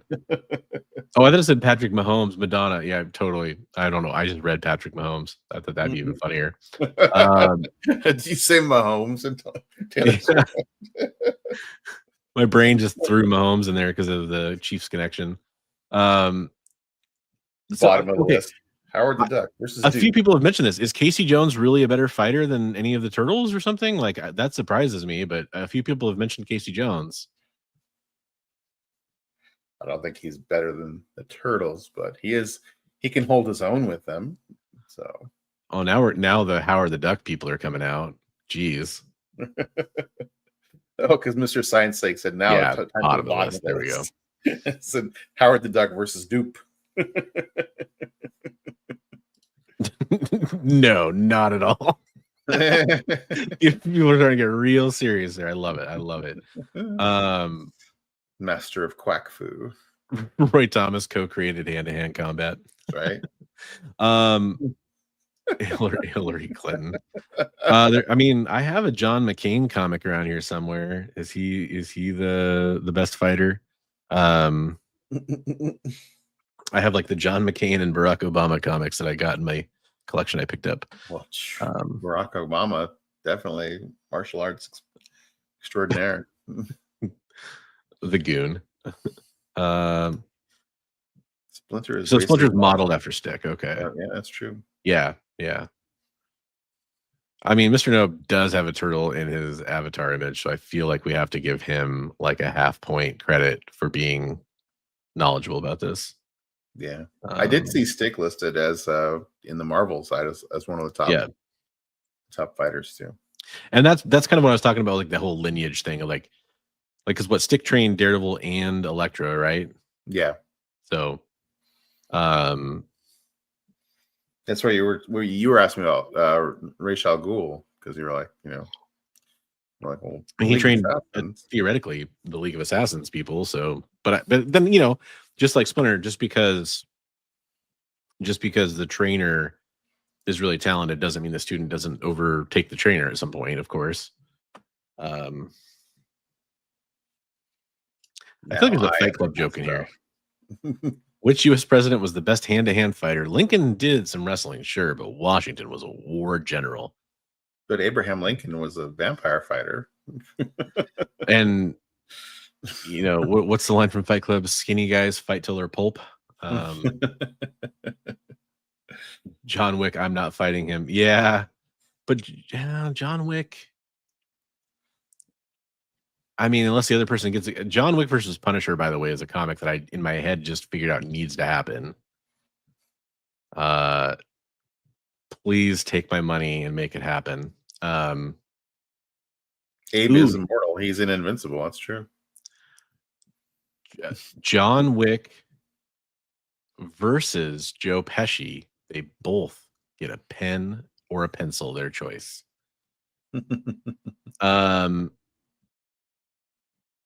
Another Rachel Gould comment there. This is next week's topic. Who's the best troll on this channel? No, Jay, the best troll on this channel is the one that you didn't realize was there all along, that put forth a topic like who's the best fighter in all of comics. The greatest troll of all time. Chuck Norris. Blade should have been in the running. Ooh. No, but he's a vamp. He's got vampire powers. Right? He's got powers. Got them powers. Got them powers. Washington chopped down a cherry tree with his bare hands. I saw the trailer for that new John Wick spinoff that looked pretty good. The ballerina. Yeah. It's definitely on my list of ones I need to watch. Bridgeport. Hey, what's up, Bridgeport? I don't think I've seen a comment from you before, so really appreciate you coming in and leaving a comment. If you're talking about the best fighters, I look at experience rather than powers. It's what I think the likes of Captain America, Dracula, for example, for their battle experience. And I definitely think that's a factor. And with both those characters, I think they'd come up when we talk about powered characters. Ooh, Rope's coming out. Yeah, he didn't originally have those powers. Mayor McCheese versus the Burger King. Oh man, the Hamburglar, definitely the Hamburglar. Oh wait, no, who's the purple guy? Grimace. Lemonades on Grimace. Well, he's secretly Thanos, so because they're purple. Is that all? All right. So how do we feel, Big B especially? How do we feel about Shang-Chi, Cassandra Cain, Snake Eyes, a turtle of anybody's choosing? I think my vote was for Leo, but that doesn't mean anything. Is there another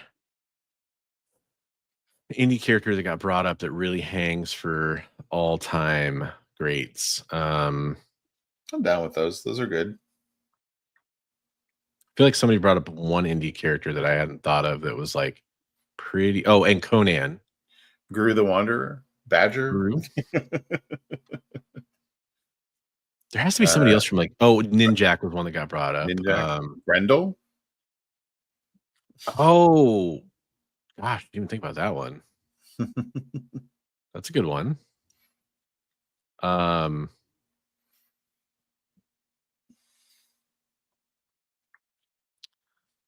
Only because of Ronan. Why not? Honestly, I don't have a good reason for you other than playing Smash 'em Up TMNT games. I always prefer Leo. That's literally the only reason I'm voting for Leo. Like I said, I don't have a dog in the. I don't have a turtle in the race. Turtle in the fight. Turtle in the race. Yeah, you don't want to give away too many spoilers on Last Ronin, unless it's been out for a while. But yeah, I think it's safe. Luther Strode.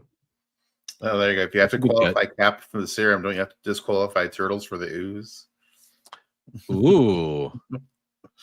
Well, it just mutated him, right? But I mean, like, I don't think they have like super strength or anything. Then again, I mean, for a turtle, I guess they kind of They are a little more. I don't know. Gru carved through hordes. That is true. Gru has slain many. I mean, Rick Grimes, like the what is it, like the Skybound X version, or the I guess Michonne with her katana, but she has to have her katana. So that's not very fair. Yeah, John Wick versus Jack Reacher versus James Bond versus Jason Bourne versus any other live action heroes. Yeah, there's a lot of those guys. Hitman. I don't know. Do I even think a turtle is capable of beating like a Shang-Chi? I have a hard time. Like, again, when it comes to turtles, and this is maybe me being dumb here. Not like I've never done that on this channel before. There's 4 of them, and like I feel like that's a huge part of it, right? Like the 4 of them together are really what make them dangerous. And I'm not, I'm not saying that, like, one of them is only a quarter as powerful or something like that necessarily, but I do think it's like additive, right? Like, Richard's like, no way do we include turtles in this. I didn't realize Richard was so strongly anti-turtle. Some turtle hate. Yeah, it'll either be full on power level or it'll be the kind of I don't know what we'll call it, but like the super powered but not cosmic threat, guys. Hey, gals. Definitely not just excluding the guys in that one, because there's lots of strong female characters that'll be in that fight. Fighters, including powers. Shredder fights all the turtles simultaneously. But even Shredder, does he eventually take out any of the other characters? Well, in Last Ronin. No, I mean that we're talking about. Like, I didn't know that we were going for like one above all. I thought we were just kind of like naming the best in each. Well, eventually one of them's got to come out on top, right? Like, we got to figure out who the best fighter in comics is. Well, I mean, if we're saying like Cassandra Cain is Taskmaster without the powers, then probably I'm leaning that way, which is kind of a surprise for me, but right.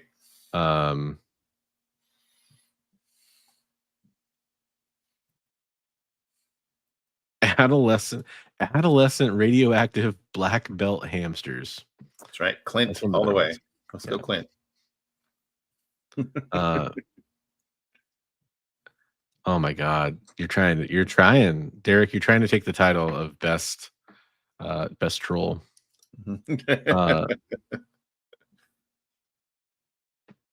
Yeah. Oh, that's a good point. I can respect that. Wilson Fisk. Oh, there's one we didn't think of, but I don't know. He doesn't. I feel like he doesn't hang with like the best of the best.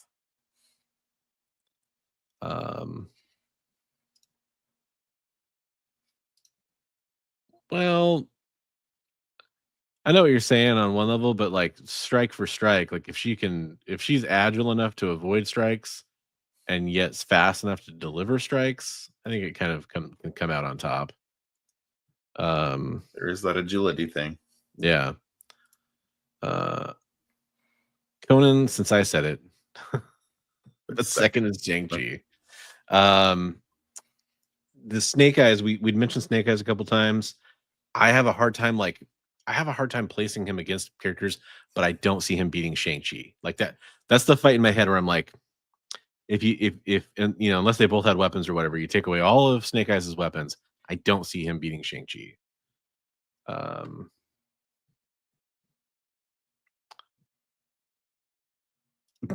Let's do an easy topic. One we can just kind of like settle forever, never talk about again. Cody That Rhodes. was kind of the discussion. Let's just do an easy Yeah. topic, like best fighters. Okay, wait a minute. Oh, comic. You see Snake win in that fight. Okay. Okay. I mean, unfortunately, today the answer is John Byrne. Like having recently been around Mr. Shooter, Byrne's probably taking that one. I'd want to see it be more of a fair fight, though. Coke versus Pepsi, go. Oh, that's easy. Pepsi. That's not a controversial opinion, is it? I don't know. My diet sodas, I like my Diet Coke, but well, we all know you like your Diet Mountain Dew. Yeah, that's true. That's what I learned on Saturday. Yeah, we were at the restaurant. I asked for that, which they said they were debating. Yeah, I mean, you might have changed hearts and minds there. Right. So for me, I am declaring my winner for this as Cassandra Cain. Okay. This particular overall over everybody, it's Cassandra Cain. Okay. I mean, just to kind of like wrap it up as we're getting to like the end of the time we have for this part of the discussion. It's kind of where I'm at. Okay. I can be down with that. I think we should do a poll. It'd be interesting. Oh, we will. Yeah. Should we do it on Insta or should we do it on we can't do it on just one of the YouTube channels. That doesn't work. Just do it. Why don't you just do it on Insta and then we'll collab on it. We'll collab on it. Yeah. We'll list the top few choices we kept coming up with. Rook says, I've convinced you. Ooh. Kato. Damn, of about that one. I don't know. Kato's basically Bruce Lee, right? Like, isn't that kind of the not so disguised thing there? Scooby-Doo. Shit. I mean, if you get to like the cartoon characters, like, I mean, at a certain level, isn't the answer like Bugs Bunny? But then you got Toon Power, like, I don't know. Easy. YouTube all the way. Instagram versus YouTube. Yeah. There we go. Twinkies, but only if they're the size of the containment unit from Ghostbusters. Grape Ape. There we go. That's it. Wow. We can't post it until we decide which social media wins. Well, I mean, YouTube wins, but for being able to reach the most people, I think Instagram's better. Yeah. Devil dogs are badass. One of the greatest snack cakes of all time. Devil dogs. I don't know what those are. What are the ones that have the yellow frosting on the top? Those were my favorite. The Zingers? Might have been it. Is it Zingers? Twinkie wiener sandwich. A hot dog is tucked delicately into a Twinkie and judiciously sprayed with cheese. Derek, you're fired. Like a gastrological nightmare. I am all for some garbage food, but you are fired. I mean, the real winners are the viewers we talk to along the way, Eddie. That's true. You forgot to mention what you're reading and what you're watching. I mean, you kind of said your book, but you didn't say what you're watching or anything. Oh, and I didn't really hear what you were watching either. Should we? You want to quickly recap what you were watching before we talk about the news? Watching a whole lot of Big Bang Theory and Star Wars and Empire Strikes Back the other night. Leonard versus Howard. Who wins? And then Penny versus Bernadette. I finished Reacher. Oh, sorry. So that was good. I'm busy picturing Penny and Bernadette fighting. Sorry, you said you watched some Star Wars? Yeah, I watched the other night. I watched Star Wars and Empire back to back. So. Right on. Yes, please give us your quick top 5. I absolutely insist. Yeah, absolutely. Yeah, Reacher finale was really good. I really enjoyed it. Nice. This season was definitely better than season 2. And again, I haven't watched. I think it's just the last episode. I think I'm up to the speed before that.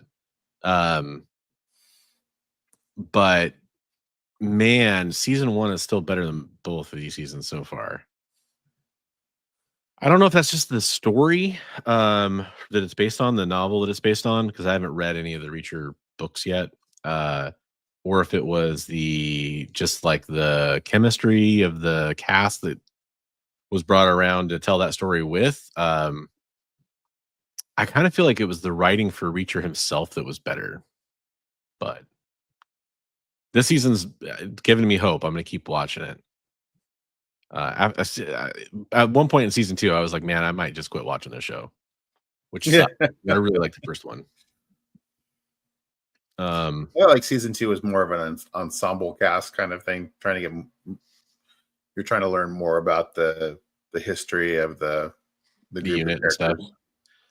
But the problem for me with season 2 is that it felt so generic. It felt just like it felt like not a procedural cop show, but like one of those, like, I'm probably gonna insult a lot of people. One of those, like, all it's about is about action TV shows that, I think like SWAT or there's a few others like Hawaii Five-0, the remake.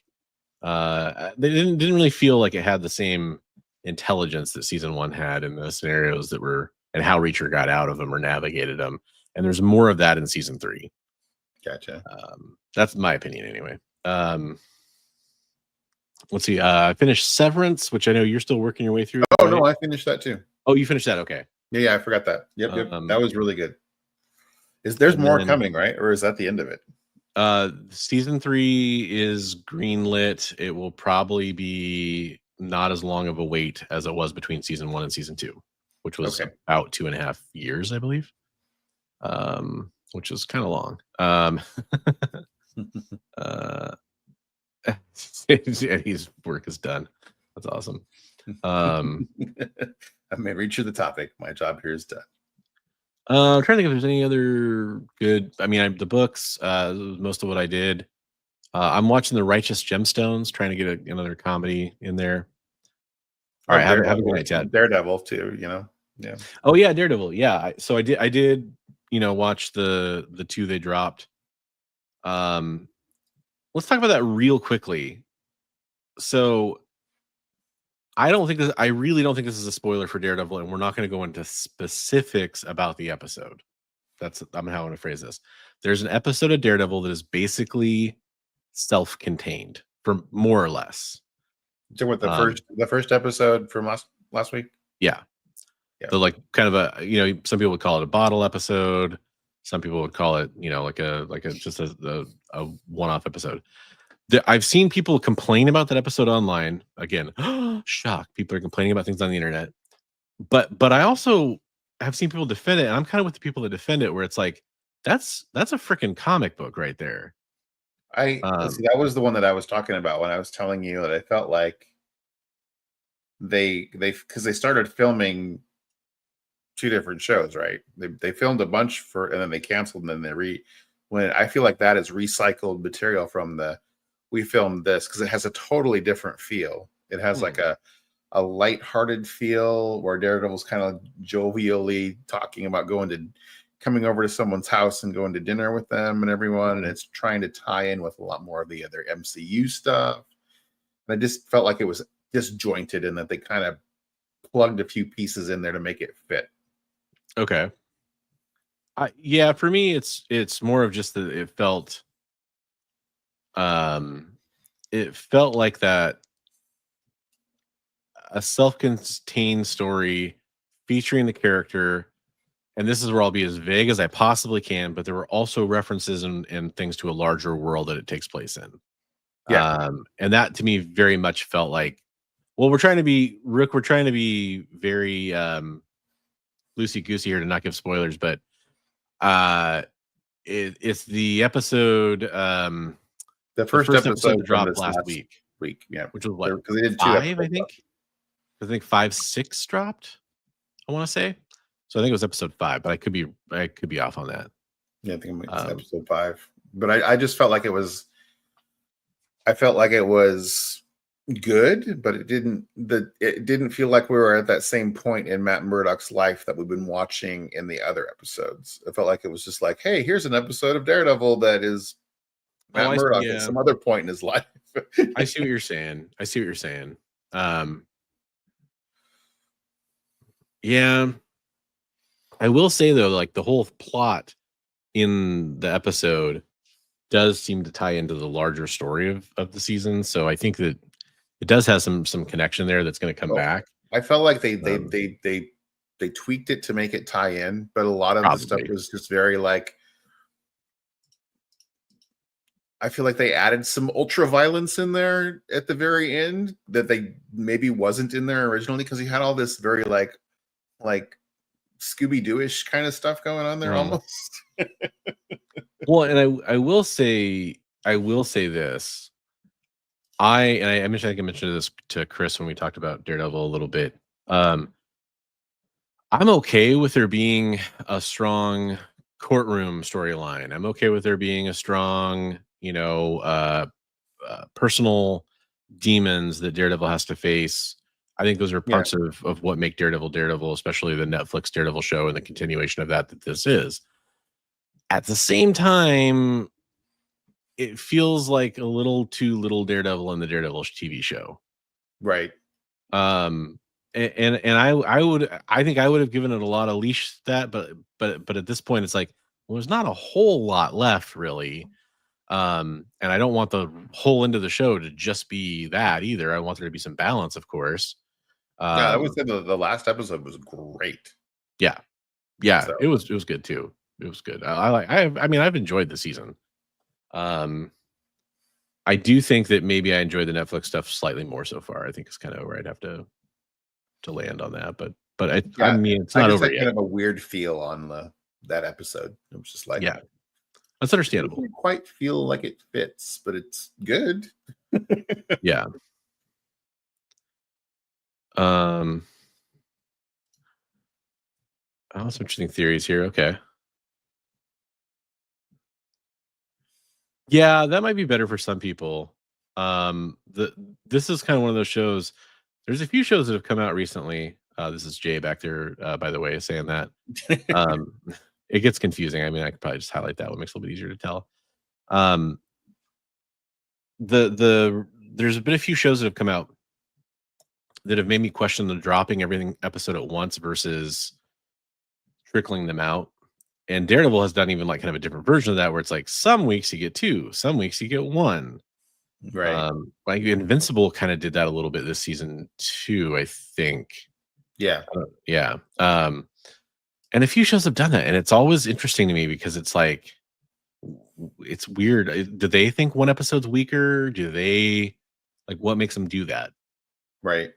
And is it better? I think some shows are better. Like Severance, I think, was better waiting week to week. I think that made Severance a better show. I don't know that it made Daredevil a better show. So, but I mean, dude, the first episode of this season has some great action in it. But they don't show a ton more. And the times they do show it, it's pretty quick. Yeah, well, the very last episode, they had some good action in there. Yeah, we're finally getting to it. I was trying to stay away from the last 2 as much as possible. Because I know those are the ones that are most likely for people to not have seen. We got to talk about a little bit of news before I do that. And we got to show off some community art. I don't want to run too far over tonight. But before I do any of that, I do got to talk about the last show I want to tell everybody about that's coming on tomorrow night on the EXP. That's going to be actually 2 shows. I'm going to get them both out right now. You can watch Welcome to Wonderland at 8 Eastern, 7 Central. It's a nice comic claim sale show, as well as Kicking It with Henri, which is another comic claim sale show coming on tomorrow night at 10 Eastern, 9 Central. So you can kind of finish out your night on the EXP with a couple great claim shows if you want to go pick up some comic books. I know, like, for example, Wonderland usually features a lot of the books that came out this week. So if you want to pick up some of those books and get them sent out to you because you missed it for final order cutoff, or you're worried your shop's not going to have any of them, they also have some vintage comics as well. Both shows that I've purchased from before on the EXP, and I highly recommend. I had great experiences with both of them. I have thoughts, Sean, but most ones terrible. That's what I thought. Just needed confirmation. Oh, terrible. That's great. They're pretty much, they're kind of the ones we thought of. So I think we agreed with you. I think we are on the same page. So news, when it comes down to it, I mean, really, there's a few things I have. The thing we have to talk about, though, is the Diamond stuff. I feel like that's the huge news. And at this point, as far as I'm aware, it hasn't been approved by the court, I don't think yet. I'm probably wrong about that now, that maybe got approved today or something like that. But it's basically the Alliance is going to be buying Diamond. Most likely. I mean, there's a chance it wouldn't get approved. There's a couple of challenges that I've heard have come out. It's like saying I'm going to buy myself. It's kind of weird. Yeah. But I think that we'll assume that's going to be kind of how it shakes out. The thing that I would glean from that is, yes, not the one in Florida. It's the one in Florida, not Canada. Yes. The thing that came out from an interview from the Alliance gentleman whose name I am now forgetting. He popped on Brian McClay's podcast show and talked about some stuff with some of the guys there, like Dennis Barger and Jesse James and Brian. And the through line for every single topic was basically they didn't buy it because it's a comic book distributor. At least they're if they, assuming that they go through on the sale, that wasn't their goal. They weren't trying to buy a comic book distributor per se. I think they were trying to secure the rights to like toy distribution and some of the other stuff that Diamond does, some of their resources, because they'd mentioned like free comic book day, like what happens with that? And they're like, oh yeah, that seems interesting. But we're trying to make some money, and free doesn't sound like a way to make a lot of money. It was I'm paraphrasing heavily, but that's kind of what they said. What about San Diego Comic-Con? Oh, that was one of the things that we read about. And we wanted to make sure we got when we put our bid in. Sounded like for promotional opportunities for being at San Diego Comic-Con and getting their booth. It just kind of seemed, time and time again, like, are you guys going to forgive any of the debt from comics, comic retailers or whatever? Oh no, we're going after that money. We want to make that money. Like it just seemed like it was all pretty neutral or negative to comics if you're cynical like me, with maybe one exception being that they were open to discussing, new opportunities with comic retailers who had negative feedback about Diamond in the past.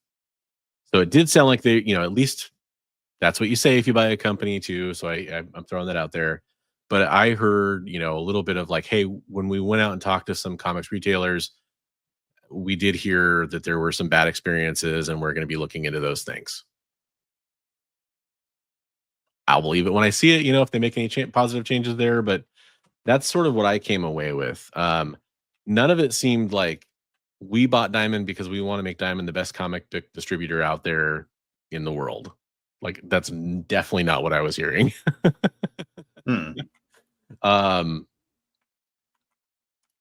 Richard says, I heard Alliance doesn't really have an interest in distributing comics, which matches perfectly with what Diamond is doing. Yeah, I think that's a very, like, I think they do a lot of vinyl and a lot of pops, like Funko Pops, and a lot of other stuff too. That's just very much, they think of it being adjacent to some of the business that Diamond does. probably awesome sauce on the Daredevil front. I agree. It's probably not going to be. It's going to be a little bit different as you get to the end game of the season. I agree.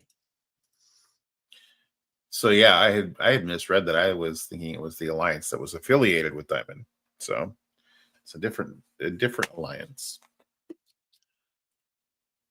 So, and that's the problem is there's several alliance companies out there. It tends to be kind of a generic name, unfortunately. I know I was doing like at one point I was doing like industrial parts manufacturers, and there's several alliances out there in just that one sector. I think this is probably the upshot of this for me is, well, Diamond's not going away overnight, which is one of the concerns that definitely was realistic at the beginning of the whole proceedings taking place. There's probably going to be some potential there for comics to be distributed to new, like I know Alliance distributes to a lot of shops that comic books weren't sold in. That's one of the questions they were asked. They didn't necessarily seem to be intentionally trying to leverage those spaces to get comic books into them, like, record stores or whatever, right? But at the same time, I mean, the potential technically exists, so maybe you could look at it that way. And again, this is all assuming that this actually goes through the way that that's being proposed on their bid, which still has to be approved by the courts, as I understand it. It's interesting. I mean, at the end of the day, this is pretty much what was going to happen, right?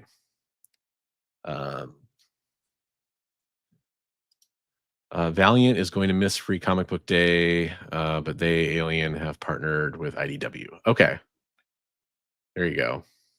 It's weird that they say free doesn't sound profitable. The comics are never free for Free Comic Book Day. Shops have to buy them. So I'm telling you, I think the guy and I think he's just, I don't know if he's like the head of Alliance. I can't remember what his title was. Bad on my part. It's been about a week since I watched it. I don't think he was aware of the detail. Like, it's not like, I don't think he was speaking from, here's my full brief on what Free Comic Book Day is. I think he was literally just going off like, Free Comic Book Day. That doesn't sound profitable. Right. Which is not, I mean, I think that's how little they cared about the comic book model. That gives you kind of an idea. Right. I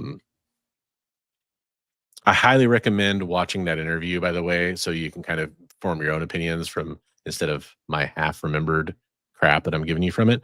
It's on Beyond Wednesday's channel on YouTube.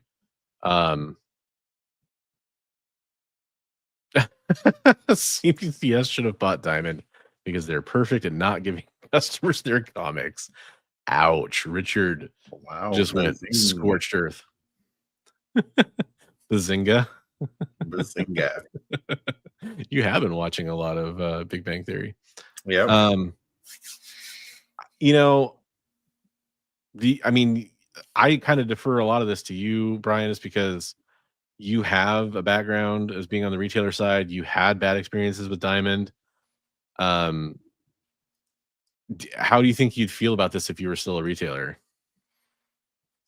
If I was still a retailer, I've probably already moved on to the other distribution people, so I'm not too excited or upset about it. Probably taking it with a grain of salt as to like, well, we'll see how it all plays out. But yeah, and that's very, very logical to how I think so many publishers at this point, not just the big two, obviously, but the smaller publishers too, have gone with Lunar, or a couple have gone with Penguin Random House. I feel like a lot of the smaller ones went to Lunar, but some went to Penguin Random House. And I doubt, like, if at this point, if you could get pretty much everything through those two, I also know a lot of shops don't want to use multiple pieces of software, have multiple accounts running, multiple, I know different terms on different platforms and stuff like that, but you don't want to keep track of multiple vendors you're having to pay, if it's COD, if it's whatever, I can't imagine that they want that. And unless Diamond comes out and just really fixes damages during shipping and any kind of other, headaches that retailers were putting up with, and just knocks it all out of the park, I can't see anybody really using them for that distribution stuff anymore. Right. Except for the few publishers where they're going to still have to. Pretty much, it looks like. I guess the one I could say is like Habit. I know some shops like that just want to use like there's one shop I'm thinking specifically that even after Penguin Random House and Lunar and all that stuff, they only wanted to use Diamond because that's what they were used to, and I can understand that too. Familiarity, yeah. Yeah, and a lot of comic shop owners aren't tech savvy. They're old school. A lot of them are still pencil and paper, pen and paper.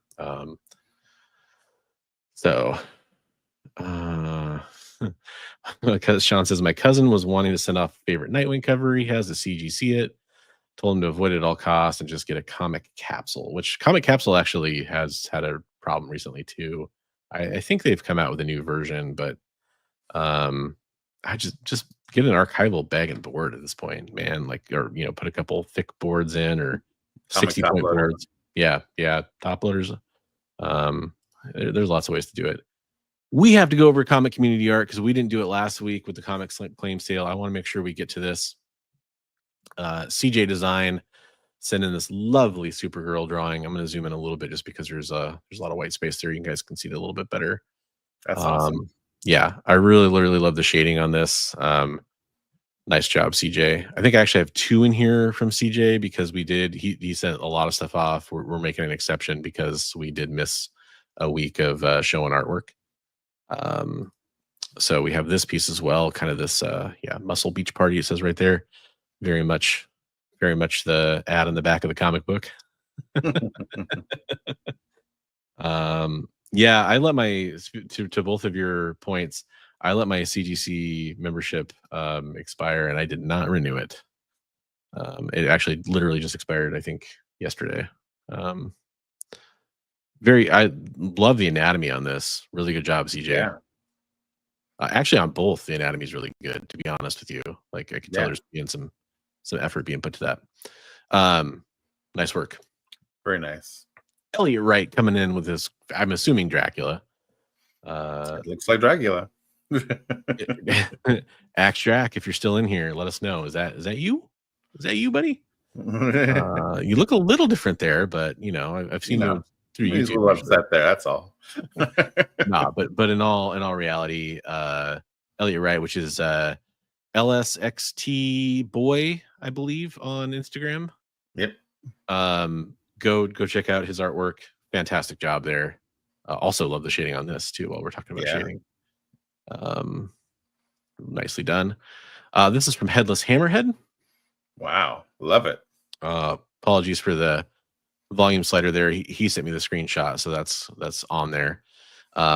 He wanted to let people know this is actually available. I don't know the price on it, but it is available on his Instagram feed.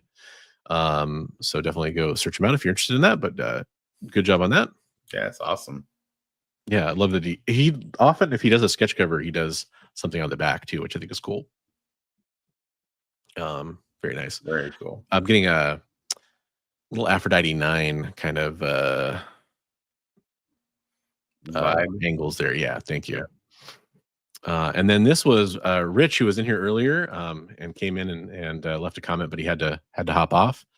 I mentioned that he had a couple pieces that were Jim Lee Jim Lee-esque, and he sent in the Batman Catwoman that I used 2 weeks ago.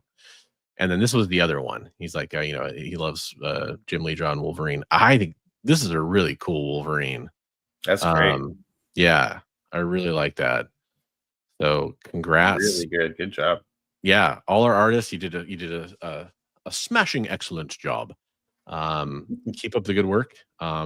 Yes, love it. Yes. Zoom in and show you a little more detail on that Wolverine because I can. And he's the best there is at what he does, bub. So check that out. So go follow Rich, go follow Actual Dracula, go follow CJ Designs, Elliot Wright, Headless Hammerhead. Go give them follows on the Grams and other places where they share their artwork. Check them all out. If you want to share your artwork with us and have it shown on the show and be part of our year-long community artwork that we show off, send it in. Tag Big B or me, send it to our DMs, post it on my Discord. Twitter, Facebook. Doesn't really matter. I'm pretty much everywhere. Whether you want me to be or not. Have a good night, Awesome Sauce. See you, buddy. Yeah, detail is really good there. James Dean said on the body of Charles Atlas. That's pretty accurate.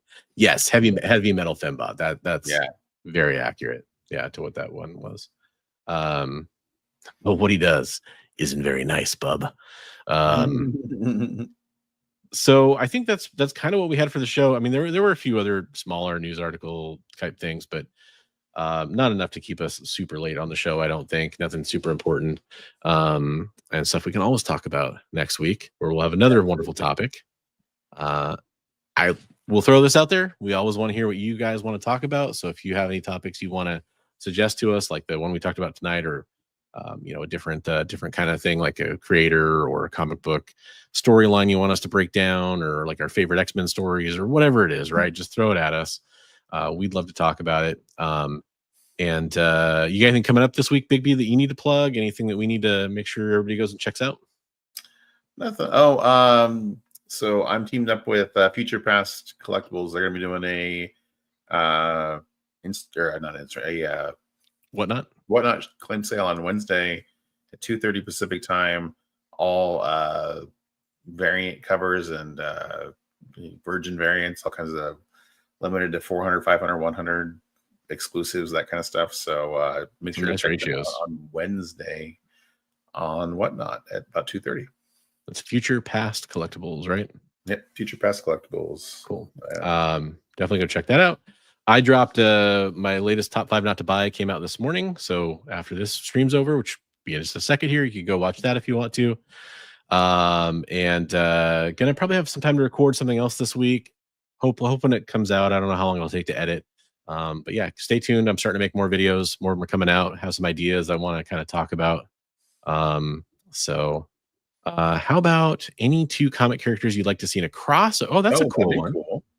Thank you for that, Sean. That one's going on our list. I can tell already there's some because we actually had one that was like best duo, and we're like, once we actually started talking, it's a good idea because we were just like spitballing. It was a good idea, but at the same time, it's like there's not a ton of them. There's like 3 or 4 really good ones that I could think of. Man, maybe there's more if we stop and really think about it. There was more. We started like spitballing. There was a few, but yeah. But again, they all pale in comparison to.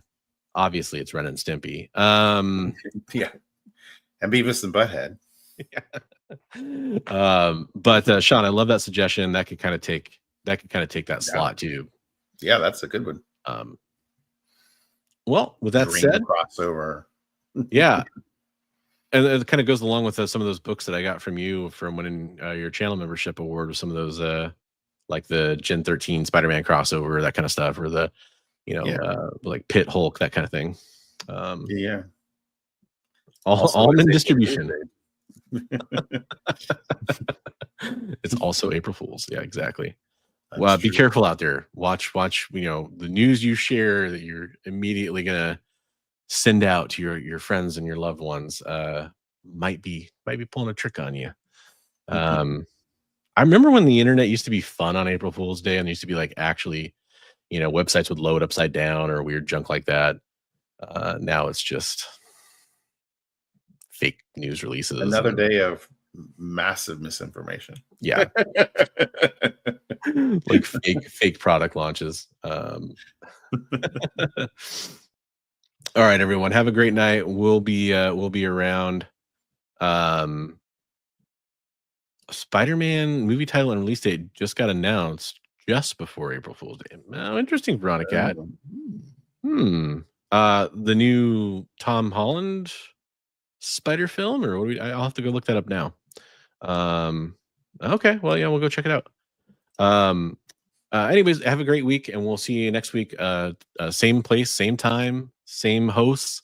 For better or worse, I think it's for better, but you might disagree. But we'd love to see you next week as well here on Best Coast Comics. Have a good week, everybody.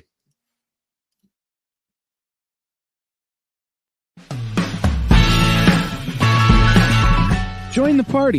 Head over to our link tree to find all the links for everywhere the experience is all the time. 8,